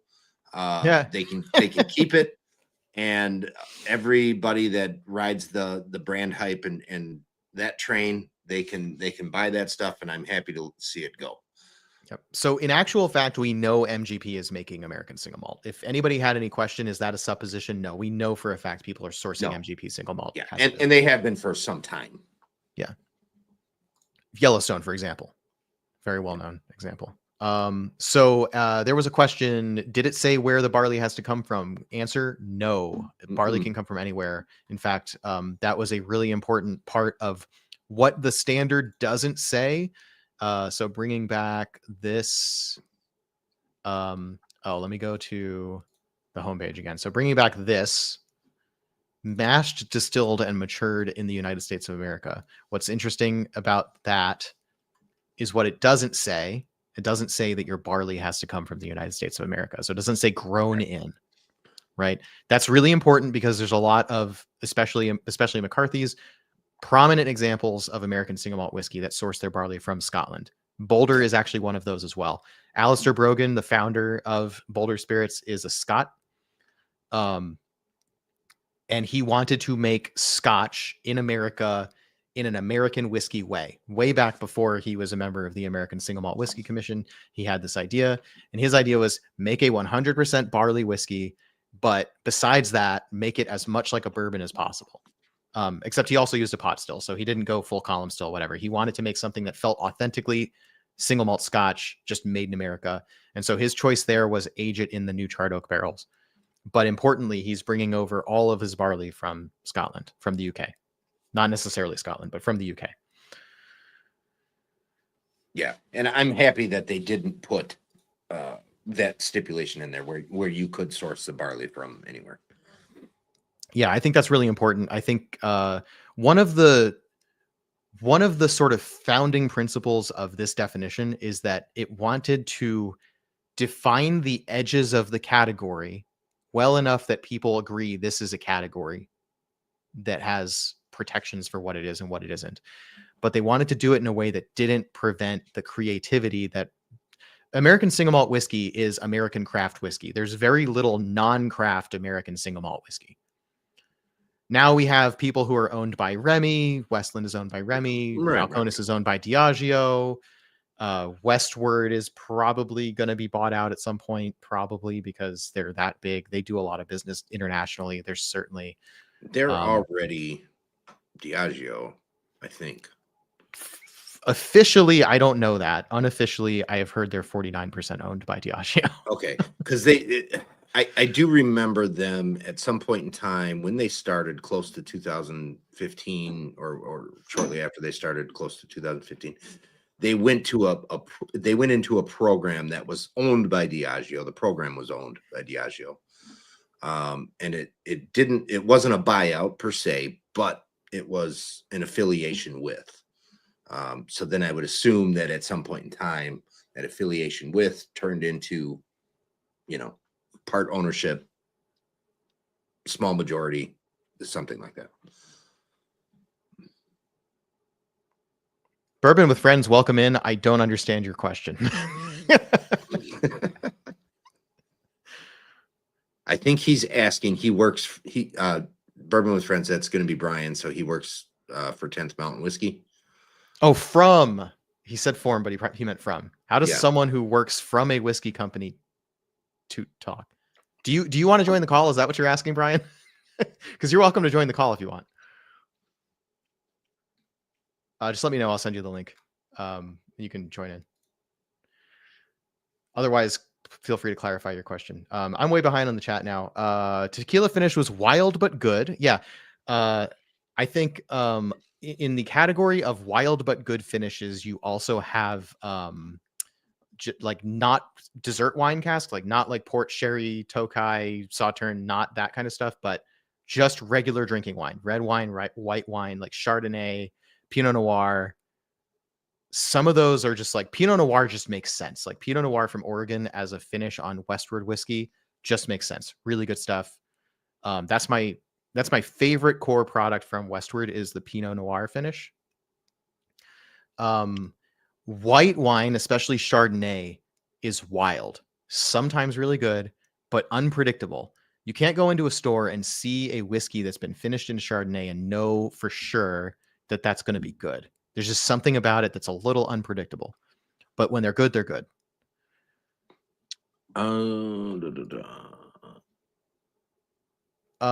So aside from sherry, I don't know that we fully answered this question in terms of like what finishes are really good for American single malt whiskey.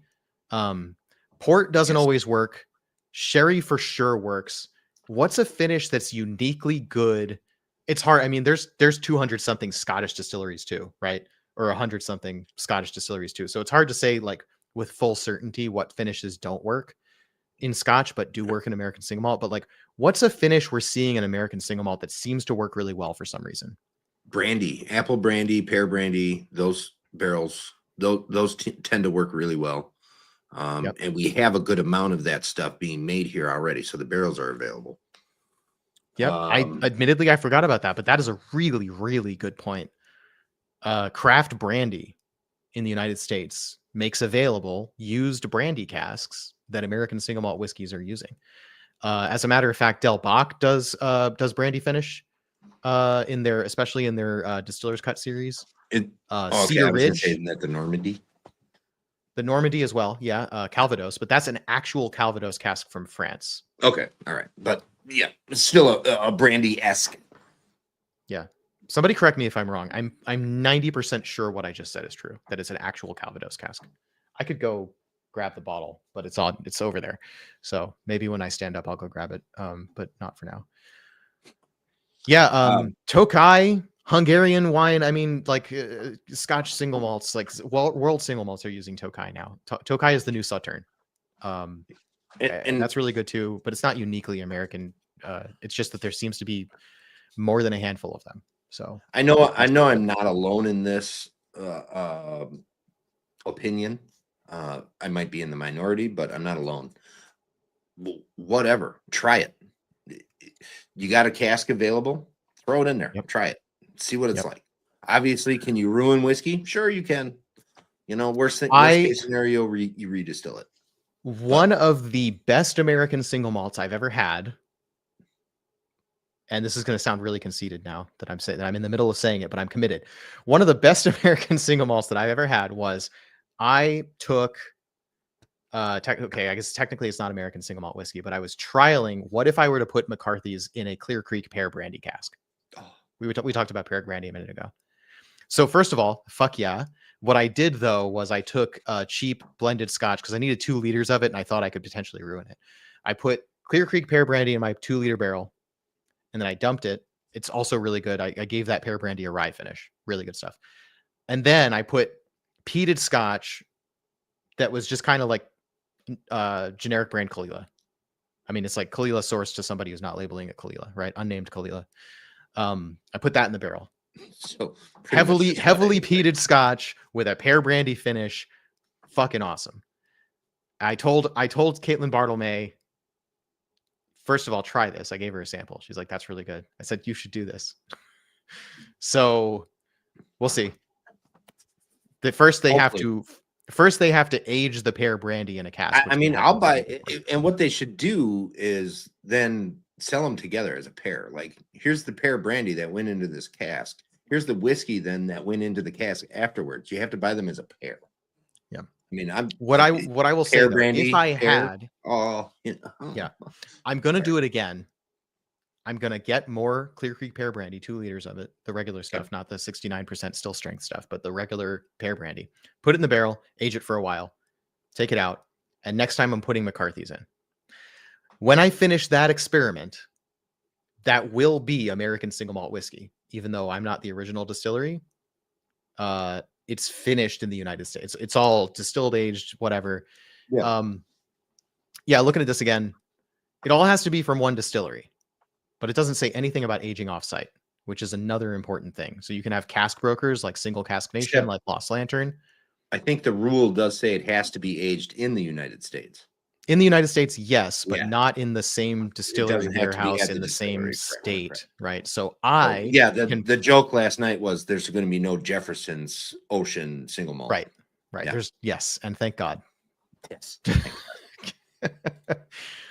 Yeah, Sauterne is great. PX is great. Single malt aged in a used rye cask. Okay, Marshall, I'm actively, strongly trying to talk Great Northern into start making single malt. That is where the good cod, bad cod came from. Obviously, they make rye whiskey. That's what they make. And so, in that instance, my input would be make this malted barley whiskey, throw it in your used rye barrels. Yep. And that is going to be my input to them. Hopefully we can kind of work together on that and do that. And I would love to see that. But yes, that is something that I would love to see as a single malt in a used rye cask, especially a rye cask that held rye for a good portion of time. So You know, Yeah. like the 6-year, 7-year mark would be great. Yeah. Driftless Glen could So do it really easily too. this is the cool kind of thing we're going to see coming out of the United States, I imagine, Mhm. because right now the used cask market is entirely foreign, essentially, aside from the handful of single malts that are using used casks.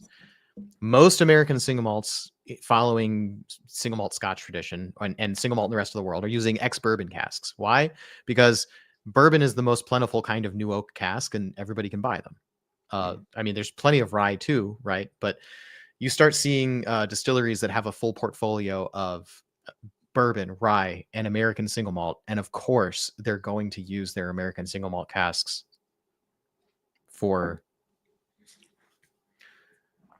Do you remember what Sentinel was? I don't. I'm thinking about the Sentinel from Del Bach, not Del Bach, but like the same distillery, the Sentinel of the Desert.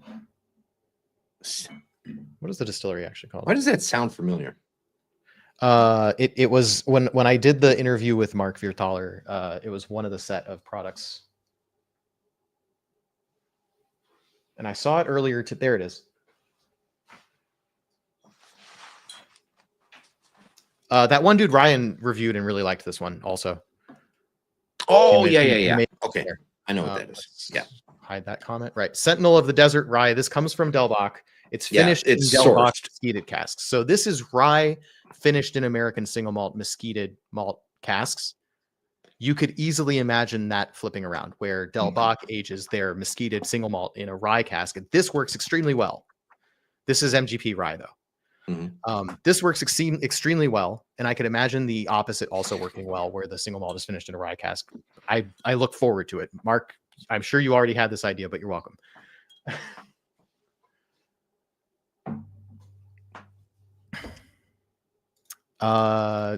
Yeah, I think probably we can move on from like what makes a good finish because we're coming up on 2 hours already.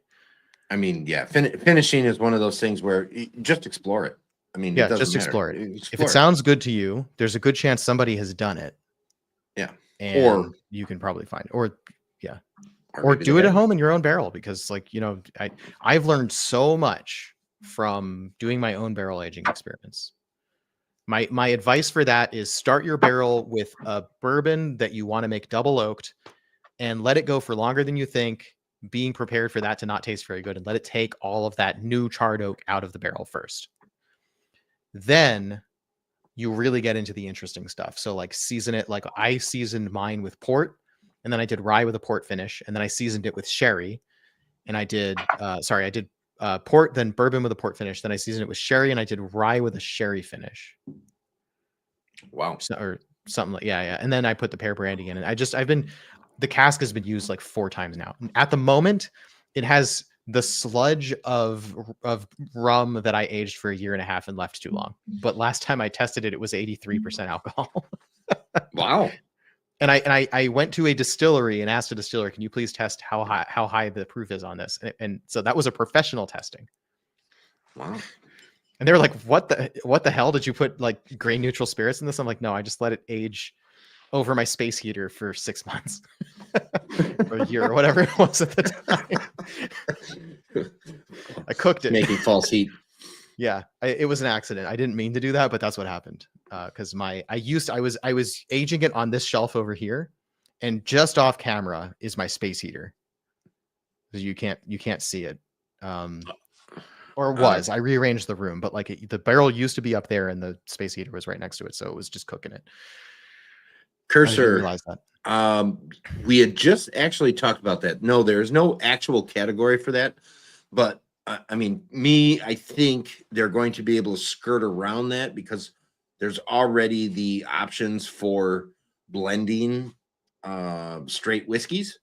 So I think they're going to just be able to skirt around that with the rules that are in place now. So like if they're all the stuff in the blend is a straight American single malt, they'll be able to put on the label a blend of straight American single malts. I feel like that's going to be a thing that they're going to be allowed to do.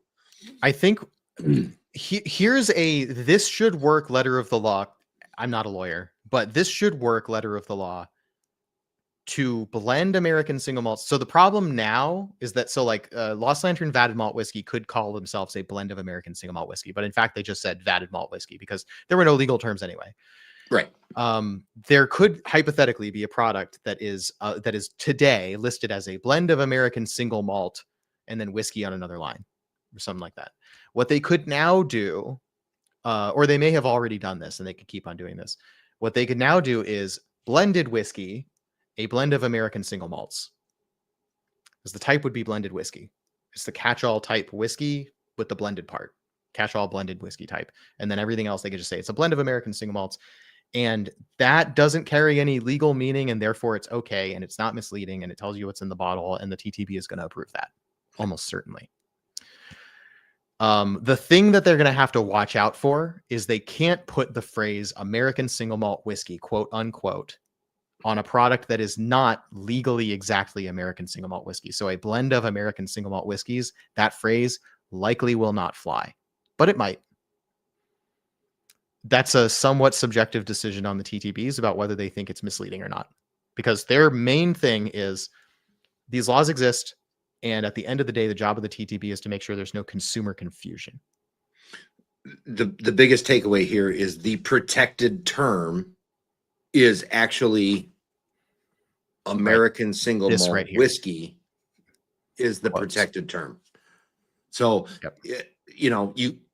if you don't put the American on there, it's not the full protected term. So if you just put a blend of single malt whiskeys from America, that would be outside of that protected term, probably fly. If you put blend of American single malt whiskey, it probably won't. Brian, where should I send the link? Should I send it to your Instagram DMs?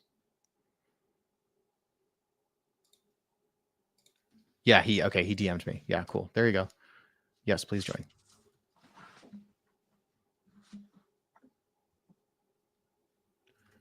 Okay, cool. Brian from Bourbon with Friends and 10th Mountain Whiskey. Yes. Somehow I just triggered my Google Assistant. Yeah, Brian's going to join us. The addition, yeah, okay. So to answer the question about the 83% rum, I unfortunately let it evaporate because I was rearranging my office, which took not a weekend, but apparently 3 months. And then it had evaporated. So that rum, unfortunately, basically doesn't exist. There's a little sludge in the bottom of the barrel. I'm gonna put single malt in the barrel. That's what I'm gonna do with it. It's gonna be rum concentrate going into single malt, and I have no idea how that's gonna turn out. It might be great. It might be absolutely horrible. We'll see. So you have basically you got dehydrated rum in this barrel, and you're going to rehydrate the dehydrated rum with single malt whiskey. That's essentially the idea. Yeah. Hey, Brian, welcome. I like this idea. Hey, thanks for joining. You use StreamYard on Bourbon with Friends, right? Correct. Yeah. Cool. So you're well established. Yes. Only thing is you're just a little bit quiet if you want to turn your mic up. Okay. All right. Hey, cool. It's good to have you on the podcast. I was going to reach out for a collab between Bourbon with Friends and my podcast at some point. So this is close. Or also just interview you for 10th Mountain. Fun. If we keep on talking like whiskey enthusiasts, is that going to bother you at all from a perspective of an industry person having an opinion? Oh no, that would be awful. Yeah. So based off of everything that you guys are saying, it's great. But working in the industry and seeing all these context and information that's coming out, I believe it's going to add a little bit of a complication to people, like you said, that are doing these blends, and may have some issues in the future with it. But in all, I think it's going to be it's going to be a game changer throughout the series and what's going on with American single malts as a whole. The finishes and everything like that, I'm not sure I totally agree with, to be honest, because an American single malt should be an American single malt. A finish is a finish afterwards, not a fully matured malt that goes into one continuous barrel and stays in that. Okay. But that's so neither- as like a dissenting point, you're sort of saying like, hey, bourbon has to declare it differently if they put it in a finishing cask. So why shouldn't American single malt have the same thing? Yeah, Yes. that's a valid argument. As it stands, that's not what they legislated. Basically, any cask, any series of casks works. That's in alignment with what everybody's been doing. I'm okay with it. Personally, I like that. But I do see where you're coming from. Yeah. Just to be in alignment with the rest of American whiskey, it'd be nice if it wasn't a special snowflake. Yeah, I mean, everybody needs a special snowflake in their life, but does it have to be American single malt? Yeah. And all the ways in which, so we were talking about this a bit last night. So I sort of started this conversation by saying, let's talk about what whiskey is in the world, and then just talk about what American single malt whiskey is. And don't worry about bourbon. Don't worry about scotch, because it gets really confusing when you start rationalizing American single malt whiskey in the context of these other categories, even as it's taken inspiration. But when we look at like, why did they write all of this technical goop? We know the 700 liters is a nod to scotch. Okay. But like this stuff, and that keeps it in line with everything else already established. Yeah. I don't think anyone's going to debate this point, but it's important for me, I think, to call out this is the same for every other whiskey in the world. Pretty much. Yep. Except pretty much. There's probably some countries where they don't have a minimum proof, but like, I mean, Scotland doesn't have that. They can distill higher than 160. They can, but the 40% alcohol. It's still, that's the floor. 40% of the floor. So like, absolutely, pretty much everyone's going to agree that's the bar for being spirits proof. That's what makes it whiskey. So like, that's written here because it's a technical detail. It's an encouragement to the TTB to write that, to make that in alignment with the rest of other types of whiskey. But that's not meant to be a distinction of this category. Right? Distinctions of the category are 100% malted barley. That's a distinction of the category. Distilled entirely at one distillery. That's a distinction of the category. This mash distilled and matured in the United States of America. Well, that's pretty much true for I think it's all the other types of whiskey are also that. That's not distinctive of the category. Bourbon for sure. Bourbon. But rye whiskey can come from other places. Correct. Yep. Okay. So bourbon and American single malt agree on this point that it has to come from entirely within you, except for the grain. The grain can come from somewhere else. Yes. And that's true for bourbon too, I believe. You can get corn from, say, Canada, I think. Yes. Yeah, I don't think they put a specification on source of grain. No. Yeah. I would go back through my notes from the last class I took, but I thought it said continental United States. Okay. I believe. So you can't make bourbon in Alaska? It's part of the continent, technically, since it's still attached. Oh, it's not. Okay. Contiguous, but not continent. So Hawaii can't make bourbon? Okay. Never mind. We're off topic. No, they do specify that Puerto Rico can actually make bourbon. So. Okay. Well, what about Guam? Legals and one of the ramifications of the legal term of what Puerto Rico is. But it is technically part of the United States. And it does qualify as a place that you could make bourbon. American Samoa is part of the United States as well. Right. Okay, I'm not a bourbon expert. We probably should steer this ship back a little bit towards ASM. Yeah, ASM. Okay, so oak casks. This isn't special, but what it doesn't say is the distinction. It's not new charred oak casks. It's any type of oak casks. It could be new toasted oak. It could be used oak of any kind. It just has to be oak. So this matured in oak casks, this is distinctive of the category. Right. And that doesn't say anything about the finishing question.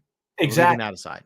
Yeah, no, and I'm great with that. It doesn't matter to me anyway. It's like Scotch. Scotch is primarily in used casks. So having this distinction does not bother me. It's the ability to finish without defining that finish and then continuing forward with that, I don't agree with. Yeah. I hadn't really thought at length about that, but that is a really good point. As a matter of consumer transparency, saying what casks you used feels like an important piece of information. Craft distilleries want to tell you. So that's kind of why I never thought this was a problem, right? Virginia Distilling Company and their VDC line, it's ex-bourbon, and they tell you exactly what casks they put in it. The Courage and Conviction line, same deal. They tell you what casks they're using. They don't have to. But they want to. So there's no requirement for transparency here, but at least if we had to say, hey, finishing casks still need to be declared as a difference in the category. Yeah, Then that yeah. would be what's more adamant about it, is just defining or stating what you're doing with it. So that does go back to our point about, if you guys are interested in quality American single malt and you don't know which distilleries to look at, check this list out. Yep. Transparency is gigantic for the American Single Malt Whiskey Commission. I mean, that is like up front and top of the list of their vision statement. Yeah. So let's talk about, I don't know if we ever really explained why are we looking at this list. So these members of the American Single Malt Whiskey Commission that are on this page have publicly pledged, before the ratification of the legal definition, publicly pledged to go along with the ASMWC's proposed definition for American single malt whiskey that you see here. Plus more. Yeah. Hit back to the homepage of this. This is just proposed, was the initial, and then it continues on to a lot more information. So I think it's under your logo for me. Okay, so there's a tab that'll say transparency on it. Oh, yeah. There we go, transparency. So this is, I mean, so if you are going to pledge to do what the American Single Malt Whiskey Commission wants in making American Single Malt Whiskey, this is part of what you have to follow along. So being transparent about what you do with your practice label and marketing is important to the commission. And if you're going to be that, you have to follow along with that. So you are getting transparent companies when you look at this list and you buy from that list, and you know, whereas, you know, and I hate to bring these guys up again, but Pfluger, yeah, you know, little less transparent than what they should be. they are. You know, yeah, you know, I have hedged calling them out loudly on air, and I try to do, I try, especially when I have a producer interview, if I reference other brands, I want it to be in a positive light. But here, even though Brian works for a distillery, this is not a producer interview, and so I think we should draw attention to the elephant in the room that is Pfluger single malt whiskey. So we have defined the term American single malt whiskey, quote unquote. Right, there it is again. Or actually, rather this, right? They have defined the term American single malt whiskey, but they didn't define the term single malt. So hopefully TTB doesn't let this happen, but it is plausible that Pfluger's product, which is 80% malt, 20% rye, and they're labeling a single malt whiskey, they could continue to label their product Pfluger single malt whiskey, even under the American single malt whiskey definition existing, because technically their label is not affected by this definition. That is a problem that I have with the lack of a definition in TTB's decision for the term single malt, which I would have liked to see protected and reserved. Yes, we're defining the phrase American single malt whiskey as a type, but to make that definition complete, we need to protect the use of the term single malt on American-made products. Yes. And we didn't. So that's a loophole that the commission is going to look to close. As I understand, yes. Steve hasn't told me that directly, but I've heard that from several producers, and Brian is confirming. Here's the thing about what they're doing. They purposefully chose the word single, right? I don't care about the word malt. They purposefully chose the word single. Now, are there other companies out there putting out what could be possibly somehow, some way in the slightest bit called single malt? Yeah, probably. Here's my one good example is the Rare Character Exceptional series. Now, this is a nice bottle of whiskey, and I'm not going to take anything away from it. However, they do not say anything about single malt on it. It is a Kentucky straight malt whiskey. That's it. That's what they say it is. Yep. So it meets the requirements of 51% or more malt whiskey. That's it. And it's made in Kentucky. Yep. Woodford Reserve straight malt whiskey is really good. Same whiskey. deal. Yep. Yeah. Same deal. These guys not are a not single malt. trying to jump on a train. They're not trying to, kind of weasel their way into something that's gaining in popularity at the moment. Obviously, they're bigger brands. Rare Character is a fairly large brand. Woodford, fairly large brand, or very large brand, realistically. But they're not trying to do anything funny there. Pfluger is trying to do something funny, and it's very apparent. And maybe we're wrong. Maybe they're mistaken. Who knows? I don't know what. Yeah, I know you had brought up another scenario yesterday where it's possible that they named it that or decided to call it that for another reason. That was I know that there's a tendency for people to be like, ooh, I don't like that. Pfluger called their product a single malt whiskey. It's clearly not a single malt whiskey, except that is a consumer sentiment based on legal definitions that don't exist. Right?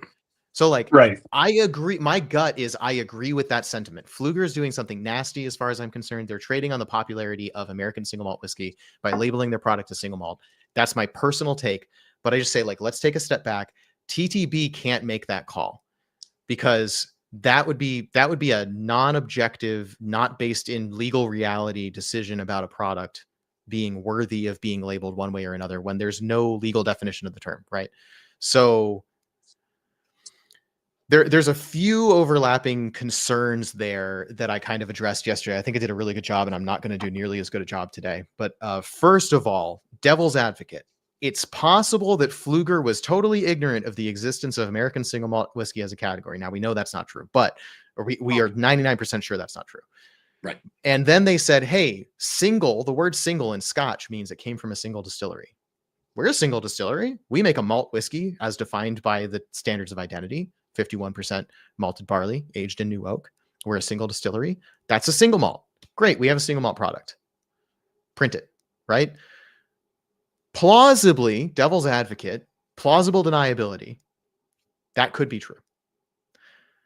And the result of that product existing could be that, and we don't have full transparency to what TTB was thinking, right? But TTB seems almost too concerned with protecting the businesses, whether consumers would consider that something like that legitimate or not.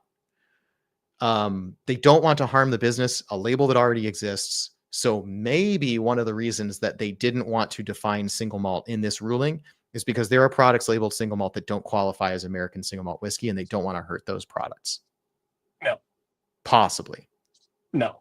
Possibly. No. I'm just going to go with no at that point because the basis of that is false. I'm not saying you're false about what you're stating in any means or any facts in any way, right? I agree with you. 99% sure. The false premise is that Pfluger does know what they're doing. Oh, and it they is absolutely shady. fucking know what they're doing, and it is shady. Call out a company that is doing something wrong and agree with it. Kings County, excellent. Oh, sorry, no, I'm not. Sorry, for people who are just listening, I'm not calling out Kings County as doing something shady. Not Kings County. Held up a I'm bottle drinking of Kings County ASM, and yeah. In a whiskey punkard glass. Look at that. Sweet. Look, he's punked. Yeah. Speaking of, hey, I haven't, this is my own stream and I haven't done any self-promotion yet today. Hey, we printed Glencairns with our single malt Frontier barrel pick sticker on them. And there's an order form in the description of this video. Go get them. There we go. I don't think you can get this glass. That's a really nice looking glass. So that cut crystal, good stuff. Yeah. Yeah. So, okay. So let's rapid fire through some comments that I've missed in the last 20 minutes because I wasn't reading. Cursor in Seattle says the addition of straight to ASM is really interesting. Yeah. The members of the commission that I've talked to, nobody that I've heard from yet knew that was going to be coming. They thought that they were only defining regular American single malt whiskey, that they weren't defining straight. For me, I love that we have a straight definition, the 2-year minimum age statement, right? It puts it in line with bourbon can have straight bourbon, rye can have straight rye. Malt whiskey can have straight malt whiskey. American single malt whiskey can have straight American single malt whiskey. And now we have this acronym, Ryan Legend, SASMW. Yeah, well, SASMU. we're getting really close to alphabet soup if we weren't there already. ASMWC. Yeah, anyway. But at least it's not SMWS. Right. That's so many syllables. Although anything with W in it is just, W is an unfortunate letter that is 3 syllables long. Anyway, so it's cool that exists. My problem with it is, so American single malt whiskey can allow E150A. Technically, they didn't say E150A.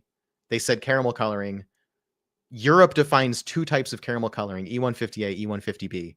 Both are allowed in American whiskey. So it's not necessarily E150A. On the other hand, they have to disclose it. E150 is allowed, but must be disclosed. That's good news. What I don't like... No, that was a question. And I answered that question in my public comments. Yes. Okay, perfect. It does have to be disclosed on the label if they use it. Yes. Yes. Oh, by the way, I don't know. I haven't tooted my own horn about this on this, but the coolest thing for me when I saw this press release was they referenced the public comments, the decision from TTB referenced the public comments that I penned. So there's the Whiskey Lodge and the Our American SMW communities. I'm a mod of the Whiskey Lodge. I created that subreddit. I wrote that public comment and got 40 signatures on it. And I submitted that to the TTB. They called it out in the decision.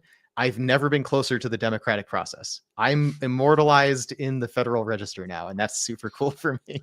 I can only imagine that it was like, somewhere around 2,000 word essay of he's fucking looking right now. Yeah, looking it up. Look right there. 2 associated online whiskey enthusiast communities that submitted a joint comment. The Whiskey Lodge and Reddit community Our American SMW. This is a typo because Our American SMW is not associated with the Whiskey Lodge directly. Stated that the requirement to distill at a single distillery was great and the bare minimum for single malt. I can't be the only person who wrote that though. I like that they called out my comment though. No, I don't. Oh, sorry. I should have been showing this on screen. There we are. There we go. That's me. I wrote that. I mean, I wrote the comment that they're referencing. Nice. So that's cool. Thanks, Tigger. So it's great. I mean, really, so realistically, Doug, it sounds like you're saying we should be thanking you for this. Totally. I mean, I say facetiously, totally, you should be thanking me. But actually, what I mean to say genuinely is everybody who wrote a public comment to the TTB had an influence on what they ultimately decided. Yes, they spent all of their time deliberating on all of these comments. Everybody who wrote and said, we agree with the ASMWC, you made it easy for them. I did the opposite, and I almost felt like a jerk because I wrote like a 8-page document or something. I was going to say, you had to have a serious, that was your thesis paper. It was. You can still read some version of it on my blog. It is, if I'm not mistaken, 50,000 words. No, 5,000 words, like 50,000 characters. It is like 50,000 words. Jesus, fuck. Yeah. But let me go see. It's long. If I just like Control A, I'm not going to show this on screen, but if I just like Control A, paste it in a text editor, it is 37,000 characters. 37,000. It bears mentioning some of what I wrote there is going to be introductory material in the book on American single malt whiskey, which is the reason this podcast exists, right? I'm working on a book on American single malt whiskey, and whenever I write, it's usually with the intention it's something that could go into the book in some format. Okay. I'm sorry, I'm dying over here at Ryan's comment. I love Dougie's sidetrack rants. Devil's advocate, at least another 15 minutes to stream. Dying. There's nothing more accurate I have ever read in my life. Okay, so anyway, Ryan Legend, go check him out on Instagram. He does great whiskey photography, and he's also one of the reviewers on maltrunners.com, along with me and a bunch of other people who used to write for our Scotch on Reddit before Reddit got weird and they killed all the mobile apps. We made our own website called maltrunners.com. Ryan does good reviews over there, so check him out. And yeah, I love when you guys rib me. It's not a rip. It's just it's facts. That's all. It's ribbing. It's good natured ribbing, and I take it that way. And the fact that you're all still here, there's 10 people still watching, and I'm not even boosting my own viewership numbers today because I didn't log into Twitch. So thanks for joining. Thanks for watching. Thanks for sticking with us for 2 hours and 15 minutes now. As long as there's questions, I'll keep trying to answer them until I'm falling asleep. And Brian is bringing new energy. So what else did I miss in the comments up here? My energy out of here pretty soon because that's totally understandable. It's getting late for me. Yeah. No way, it is. It's after midnight. One thing I promised is I wasn't going to keep German until after midnight. So if you want to sign off, it's only 11:17. So I mean, oh right, your central time. Yeah. Okay. Cool. All right. Well, we'll still try to speed this along a little bit. Yeah. Jason, one of the absolute best decisions they made with this rule is not restricting distillers to new charred oak. In my personal opinion, I agree with that. I think 100%. there are certainly people who disagree with that point. There's a certain angle from which you can say that's a valid objection. But on the other hand, what are we going to do with all of these used barrels that we keep selling to other countries? It's nice that we now have, besides light whiskey, can light whiskey be aged in any type of cask? Besides corn whiskey and maybe light whiskey. Light whiskey can go in anything too. It's nice that we finally have, and also those are tiny categories, corn whiskey and light whiskey, right? Extremely now that we have a whole category with 250 plus producers, American single malt whiskey, who can at their option choose to age in used cooperage, there is a domestic market, a real bona fide, like useful quantity domestic market for used whiskey casks. That's huge. Here's the thing about that. People that object to this saying that it can be in any kind of oak cask, used, new, uncharred, blah, blah, blah. If they're objecting to this and saying that it should be new charred oak only, then use new charred oak only. I don't care what you use, but let somebody that doesn't want to use it use something different. Don't gripe about it. Let the creativity go. So no, I agree with you, and it's like a cost saving benefit to certain distilleries, right? So coming at it from a distillery's perspective, think about the cost benefit. Yeah, we can sell that to a distillery in Scotland or a third party that then will sell that at a higher cost to Scotland or other countries around the world that'll use it.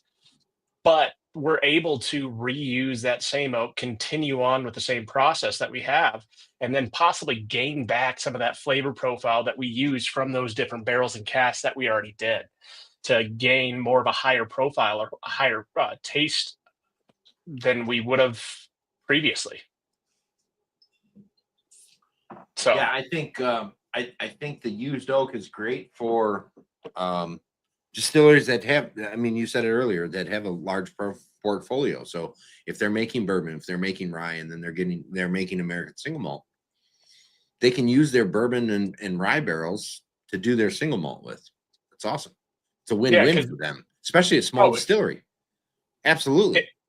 Yeah, but if we're going to be saving $690 per barrel, because that's on average, any cooperage out there is going to sell it to you at that price. Does not matter where you're coming from. That's new charred American oak. On average, you're talking about I'm going to say $850 all the way down to $650. It's dependent on the cooperage you're going with and who's it's coming from. And you're talking 53s, right? I mean, that's 53s. Yeah. So that's the average range cost that you're going to be looking at from different cooperages around the U.S. Not around the world. That's just U.S.-based cooperages that I've looked at and I've used in the past. From there, we're able to save that and reuse those and continue on with that process and save a lot more money. 100%. I know so many different companies that are going to be doing this and moving forwards with it. Absolutely. Us as a company, why would you not? I'm not sure that we're going to be jumping straight into it, because reselling our barrels right now, we're able to get it up for a little bit higher cost, because I was able to negotiate a deal with another company, and I was able to get half of that back from selling it. So if I can get half back from a used barrel, 100% of the time we're going to do that. Because that's better than using it for your own products, you're saying? selling it on for half of what you paid. To an extent, correct. Because we're not able to produce the amount we want to because our distillery is not large enough to produce all that barrel waste at the same time as reproduce a new product and then put it into those barrels. So if there's a cost benefit analysis for it, yeah. If we're able to save 25% and do it and then sell the rest at that 50% decrease in markdown, yeah, we're going to do that. Yep, makes sense. Cursor, I don't believe good- we welcomed good Whiskey question. Addict to the stream. If you're still hanging out, hello. What's up, Mike? Mike. Marshall has decided to choose violence. He has always That's not- chose violence. That's not abnormal. That's not No. abnormal. However, I think we can all pretty much universally agree with that sentiment. Cursor has a great question. Dicks Do are you not for chicks. see Wait, this no, that's not as right. likely to further escalate barrel prices? Do you Barrel see this prices. as- yeah. Barrel prices are never going to stop increasing. It's just kind of how it is. You pay the price goes up. You continue to pay the price is going to continue to go up. It's the same No. deal with just about everything else. I'm actually going to change that sentiment because I do see barrel prices decreasing in the next 2 years. Okay. Not to an extreme amount, but I can see new cooperages coming and using that, what their cost is comparative to get the steel and everything, because now it's going to be primarily produced in the United States and we're getting away from the third party or getting away from those tariffs. And it's going to be cheaper for them to get the steel in the US as well as produce that wood or get the wood if it's here in the US, if it's new charred American oak barrels, and use it that way. I think that it's not going to reduce by a ton, but I can see it reducing by, I don't know, 5 to 7% in the next 2 years. I would be incredibly impressed if any company took their cost, like, okay, so this is our cost, so this is what we have to sell for, right? If their cost goes down over the course of the next year, but people are already buying at this price, but their cost goes down, I would be incredibly impressed if I saw a company come out and say, you know what, our cost went down, your price is going to go down. It's happening across the board, and I can say that with whiskey as well. So some whiskey companies are actually, their costs are going down, so they're reducing those costs of their bourbons, rye, and American single malts. So it's the same avenue of approach. So if we're able to reduce the cost of the cooperage, the cost of the whiskey is going to go down, which makes the American consumer buy more of it, and which produces a higher quality of whiskey because we're able to buy more of it. So Yeah, it's a full plain game for everybody. If you look at anything that's a cost wise or a benefit analysis wise, if you're able to reduce the cost in some areas, which reduces the cost of the whiskey in general, but keeps the quality the same, then why wouldn't you want to buy more of it? And then more is produced, then you get more cooperage, and then it's a revolving door because then you're buying more barrels, not less barrels at that point.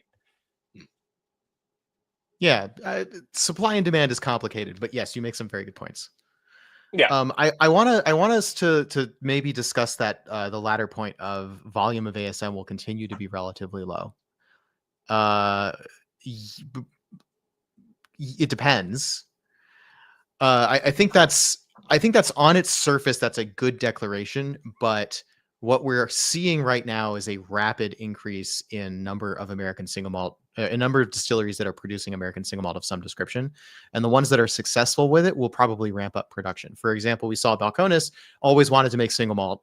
They made a bunch of other stuff for a while, and Jared confirmed on the One Nation Under Whiskey conference call that they released earlier today that they are now intentionally exclusively making single malt whiskey, and they have a huge capacity on their stills.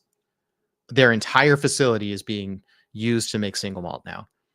That's Correct. already a huge change from 2 years ago where they were making bourbon and rum and corn whiskey and all this other stuff. and rye and Yeah, and rye and every DSSs style of and, whiskey you can imagine, but now they're making exclusively single malt whiskey. So just they just them have alone. You're talking Balcones. They have 7, and this was 2 years ago now, so it may have changed, but I think they have 7,000 gallons of ferment available and 4,000 gallons of stills available. A little bit more than that now. So I think they're at 9,500 gallons for ferment. Okay, so they added 1 or 2 more. Yeah, I think they added 1 more. I think it was 1,500. Okay. So, but their stills are very, very unique. And yes, huge capacity there. Obviously, I mean, I think just it depends on what you mean by relatively low. Like compared to bourbon, yeah, sure, for a long time, right? There's 3,000 distilleries in the United States, and 250 of them are making some amount of single malt whiskey. Yeah. So, I suspect that now that we see a regulation, that number of distilleries is going to grow a lot, and so the volume of single malt will grow a lot. I think that number of distilleries initially is actually going to drop. Because that's an unfortunate and fair point. We're already seeing distillery closures, or at least brand closures, right? Especially large profile. Recently, we saw, I mean, Waterford's not an American whiskey, but Waterford was a big craft darling of whiskey enthusiasts for a long time. When I interviewed Daniel Whittington, he poured me a Waterford. Like that's part of my whiskey story now, that brand closed. Kentucky Owl closed. Another big high profile American sourcing, but still craft distillery ish. Yeah. Copper Sky in Colorado, they just closed. Ooh. Yep. Hate to see it. Yep. Same here. Yeah. Distilleries closed. I want to buy all their stuff though. Yep. Thankfully, Bull Run in Portland has not closed yet, but when I was doing my first American single malt whiskey advent in 2021, I learned that there was another Portland maker of American single malt whiskey that had already closed, and moreover, Sealbox had already sold out of whatever stock of their whiskey they already had, so I could never try it. And I mean, I feel personally disappointed in that because I really wanted to try yet another American single malt from my region, but alas. I may have something here, so we can. I don't know. I have to dig through my basement. Fair enough. Whiskey. Yeah, right. I'm always up to swap for cool things. Yeah, Germ, you want to hop off? Doug, yes, I'm going to hop off. Everybody in the comments, thank you, and great comments, great questions, great insights. Marshall, using a barrel 2 to 4 times. I absolutely see it happening 2 times per distillery, 4 times maybe getting a little far out there. But I mean, for me personally, if I was running a distillery, I would do it. I would. Yeah, I don't think so necessarily. There's just it depends where it went. It depends on where your barrel's from. Yeah, barrels that are made in the traditional bourbon way, where it's intended to be used for bourbon once and sold to Scotch and used once, maybe twice.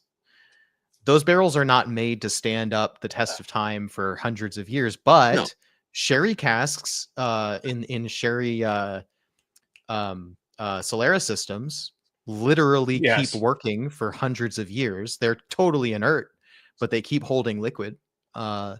So depends on what you want from your barrels. And then you have like Casknolia, Kelvin Cooperage, Oregon Barrel Works are making barrels to a standard that they're meant to be used over and over and over again. So so you have like McCarthy's. That's not on my desk anymore, but the one I was drinking yesterday, single barrel 70. I got all kinds of details about that one. It's been McCarthy's all the way down, and it was at least its 4th fill. Okay. So the McCarthy's next year is a 3rd fill Gary. So yeah. I mean, it's absolutely viable to use it more than twice. Yeah. Now the question: will it amplify the distillery profile? Maybe, but the barrel is going to become increasingly inert. So if the distillery profile is light on the barrel influence, then yes. I would say it's dependent on. Again, well, I'm going to go with the char, or is it toasted? So it depends on how it was actually created in the first place. So if it was And there's always the option of Yep. dechar, rechar, or just rechar, Yep. or there's always options. There's playing around available. So the beauty of it is the rule states it has to be an oak container. That's it. Yeah. And less than 700 liters. So there's 4 distilleries closing in Texas. That is sad. But I thought that was funny that he wished because Garrison was one of them. yeah, too bad it wasn't 5, right? Stop it. All right, everybody, Yeah. thank you. And Doug, thank you. Yeah, Brian? Germ, thanks for joining. Germ. Brian, I think I'm going to hang out for a little bit longer if you want to stay on. Yeah, I can stay for a little bit longer. I have a little bit left in my All right, glass. Germ, and then cheers. I'm off. Thanks for joining me. Until next time, Cheers, sir. cheers to this American spirit. You got it. Cheers to this American spirit. Later, guys. See you, buddy. Why did I suddenly lose audio? I don't know.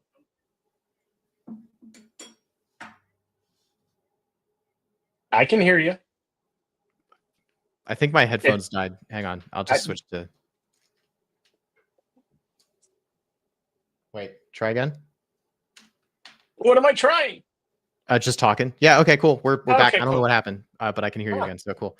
That was strange. Yeah. Germ But leaving yeah. disrupted my Bluetooth. You were being hacked the entire time. You just didn't know it. That's right. He was hacking me. That must have been what was going on. Yeah. Okay. At this point, I'm going to say if there's any questions that you wrote in the chat that I didn't get to, say them again, because at this point I'm just reading chat. I would love to keep talking about the actual regulation. No, let's get back into the regulation and try to see how we can define it as consumers, and then I will try to paralegal it as someone who works for a distillery. Yeah, let's do that. Yeah. So I gave my perspective on how I think consumers should look at this. But Yeah. Brian, you have the floor. How do you think consumers should look at this?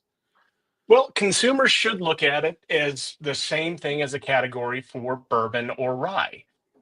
It's defined pretty straightforward. It's made with 100% American, sorry, not American, made from 100% malted barley, distilled entirely at one distillery. Those are 2 defined definitions that you said are excellent choices, and we need to push those and continue to establish and make sure they're done with. Then this is something a little bit different. Mashed, distilled, and matured in the United States. So as the United States of America, is it defining the United States of America as its territories or as its states? So territories are completely separate, and then the states are separate from the territories. So Puerto Rico could not be actually involved if it's just considering the states. If it's considering the territories as well, then you have 7 territories that can be considered and established under this regulation. So it could be American Samoa, it could be not Guatemala, Guam, Puerto Rico. Puerto Rico, and several others. I'm not going to get into it. I was a Puerto federal officer. Rico. I was a federal officer for too long, and I just don't want to get back into that legal jargon. Yeah. So matured in oak casks of a capacity not exceeding 700 liters. That's absolutely fine. That's average. That's what everybody expected, and I'm great with that. Oh, I did want to add something on this point. Yeah. I talked about this yesterday on when we were doing the stream with Germ, but my audience who maybe didn't hear that. My first interview was with Jared Himstedt, and one of the questions I wanted to ask was, you have the most aggressive aging climate of any American single malt whiskey that I know. Yes. How do you at Balcones feel about the 700 liter cask limit? What he told me was, and this is going to vary distillery to distillery, there's a lot of factors, right? But for Balcones, he said, we found 53-gallon barrels were too active, but they didn't go to 70-gallon barrels. They went to like 59-gallon barrels. Right. It's like just a little bit bigger. And then and that they don't want to release anything under 2 years old. And as far as their aging goals are concerned, that is sufficient. The 59-gallon barrels gets them to at least 2 years old, on maybe even 3 years old. He said, I'd have to check my notes. But like gets them to the age they want to have for all of their single malt whiskey. 700 liters isn't even close to the realm of possibility that they need in order to let their whiskey age long enough. So Jared thinks this is fine. And so my extrapolation from there is, well, if Balcones in Central Texas is fine with this, 700 liters is a huge cask. 53 gallon American oak cask is, if I'm not mistaken, basically 300 liters. Or am I too high? No, you're about right. It's about 300 liters. Right. So 700 liters is more than twice as large. Yep. There's only one standard type of cask that is larger than 700 liters, and that is a ton. And tons are typically used for blending and marrying. Correct. So in practice, 700 liters maximum oak cask size is not really a restriction, but what it does let us do is sell American single malt whiskey in markets that have that same restriction as Scotland has, the 700 liters, yep, without a question about, was this aged appropriately? Correct. And that's a really good thing for the category's global viability. Well, I'm not going to even try to pronounce Cursor in Seattle, I believe. Thank you. I was going to try, but it's not going to fucking happen. How do you think ASM regs will impact other definitions of whiskeys globally? Scotland, England, Japan. It's not. For this reason. I want to say, I think that's a really good question. That's a really thoughtful question. No, it is. And I believe it's not going to define it based off of certain things that have already happened. Scotland, they have the oldest definition, or one of the oldest definitions out there. It is not going to change. England has followed in line, and they are staying with the regulations that they have already set forth. Those regulations were actually set forth back in the 1700s, right around the same time as Scotland set theirs. It's almost like a step-in-step queue with them. Japan set theirs recently. I believe it was 2.5 years ago. Yep, something like that. Worth mentioning, Scotland rewrote the rule. SWA rewrote the rules to clarify a whole bunch of things relatively recently, like 2003, I think. It's we're not that's not fucking recently, but it's recently compared to the 1700s. Compared to the 1700s, fairly recently. Yeah. And but, also worth noting, that also is after Japan started making single malt according to the Scotch rules, and then Japan later, 2.5 years ago, adopted the new SWA rules for Scotch almost wholesale. Yes, like almost exactly word for word. Oh yeah, almost exactly. The only thing that I would say has been different is India. India has not defined a full amount of rules. They can establish that their single malt can come from different countries and then be processed and pushed into their state or country as a single malt.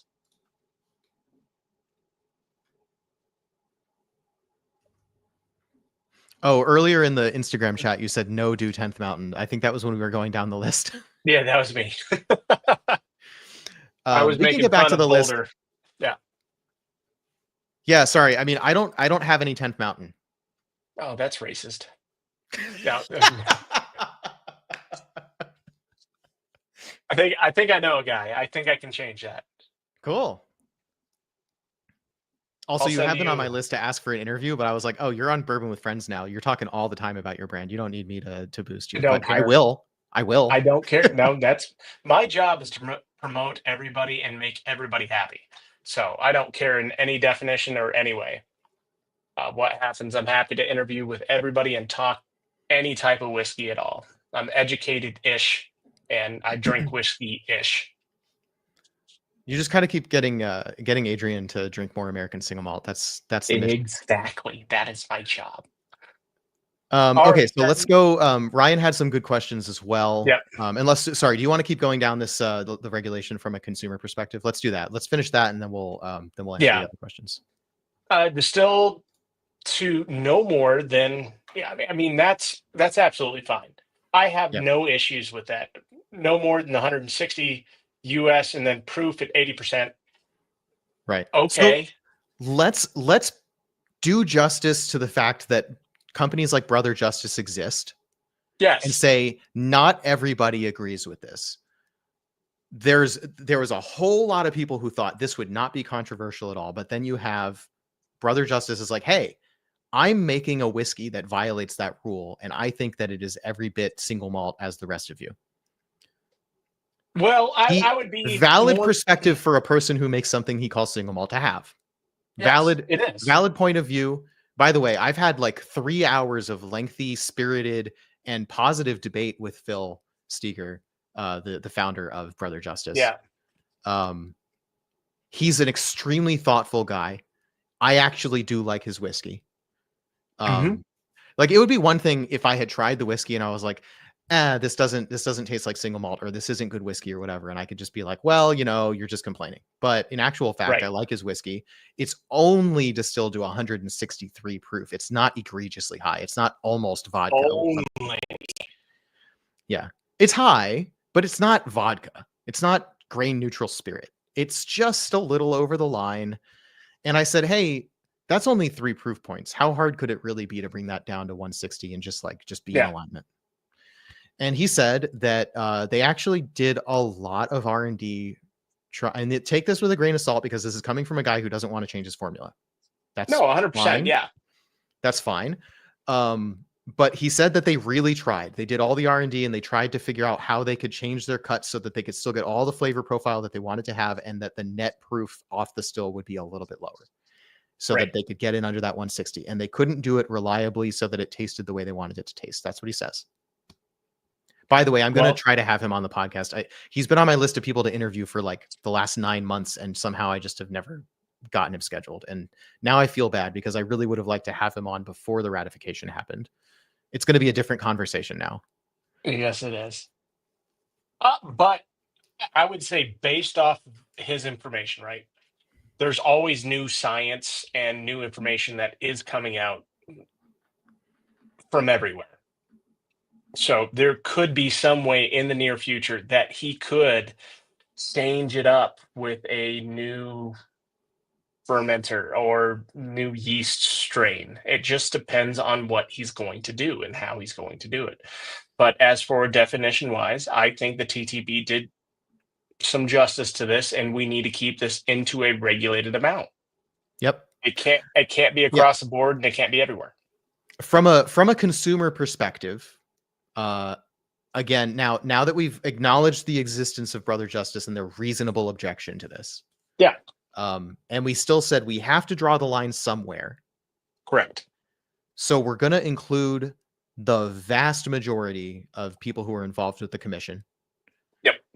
And also, as a bonus, that proof maximum is the same as every other category of whiskey where the distillation proof is not a defining feature of the category. So light whiskey is a defining feature of the category that distillation proof is specifically higher than 160. Everybody else is 160 or below. So why would American single malt whiskey draw that line anywhere else without an exceedingly good reason? No, and I 100% agree with that. But there's no but. I'm actually just going to agree with you, and I'm going to shut up at this point because that's set. Yeah. Sweet.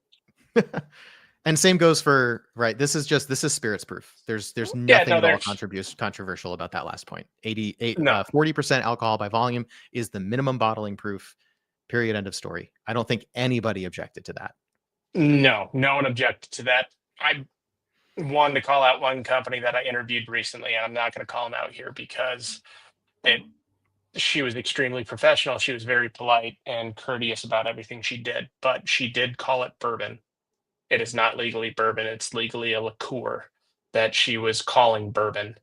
And I did want to call the TTB on her, but I wasn't going to because she's also an attorney. Yeah. Pick your battles.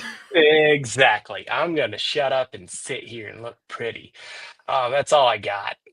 Yeah, well, that's Yeah. a new fear unlocked. I should make sure that whoever I interview doesn't have any legal credentials before I decide to Yes. challenge them on legal points. Yeah. That's why I just stay quiet and just say I'm here to talk and interview you, and this is good stuff. Thank you. Have a wonderful day. Yep. Well, as interviewers, we learn the best thing you can do is let your guest talk. 100%. Which is why, I mean, I like doing a stream like this every blue moon, because I like to think I know quite a lot about American single malt whiskey, but most of the time I just let my guests talk. So this is my chance to show off just a little bit. So okay, let's answer Ryan's question now. So Ryan says, I want to go further into that point Brian made. Confused who wouldn't declare the cask, considering how much they cost and how it would differ from a core range NCO or ex-bourbon matured product. So that is a good observation. That is a great observation. I just, here's my initial thought on that. Yeah.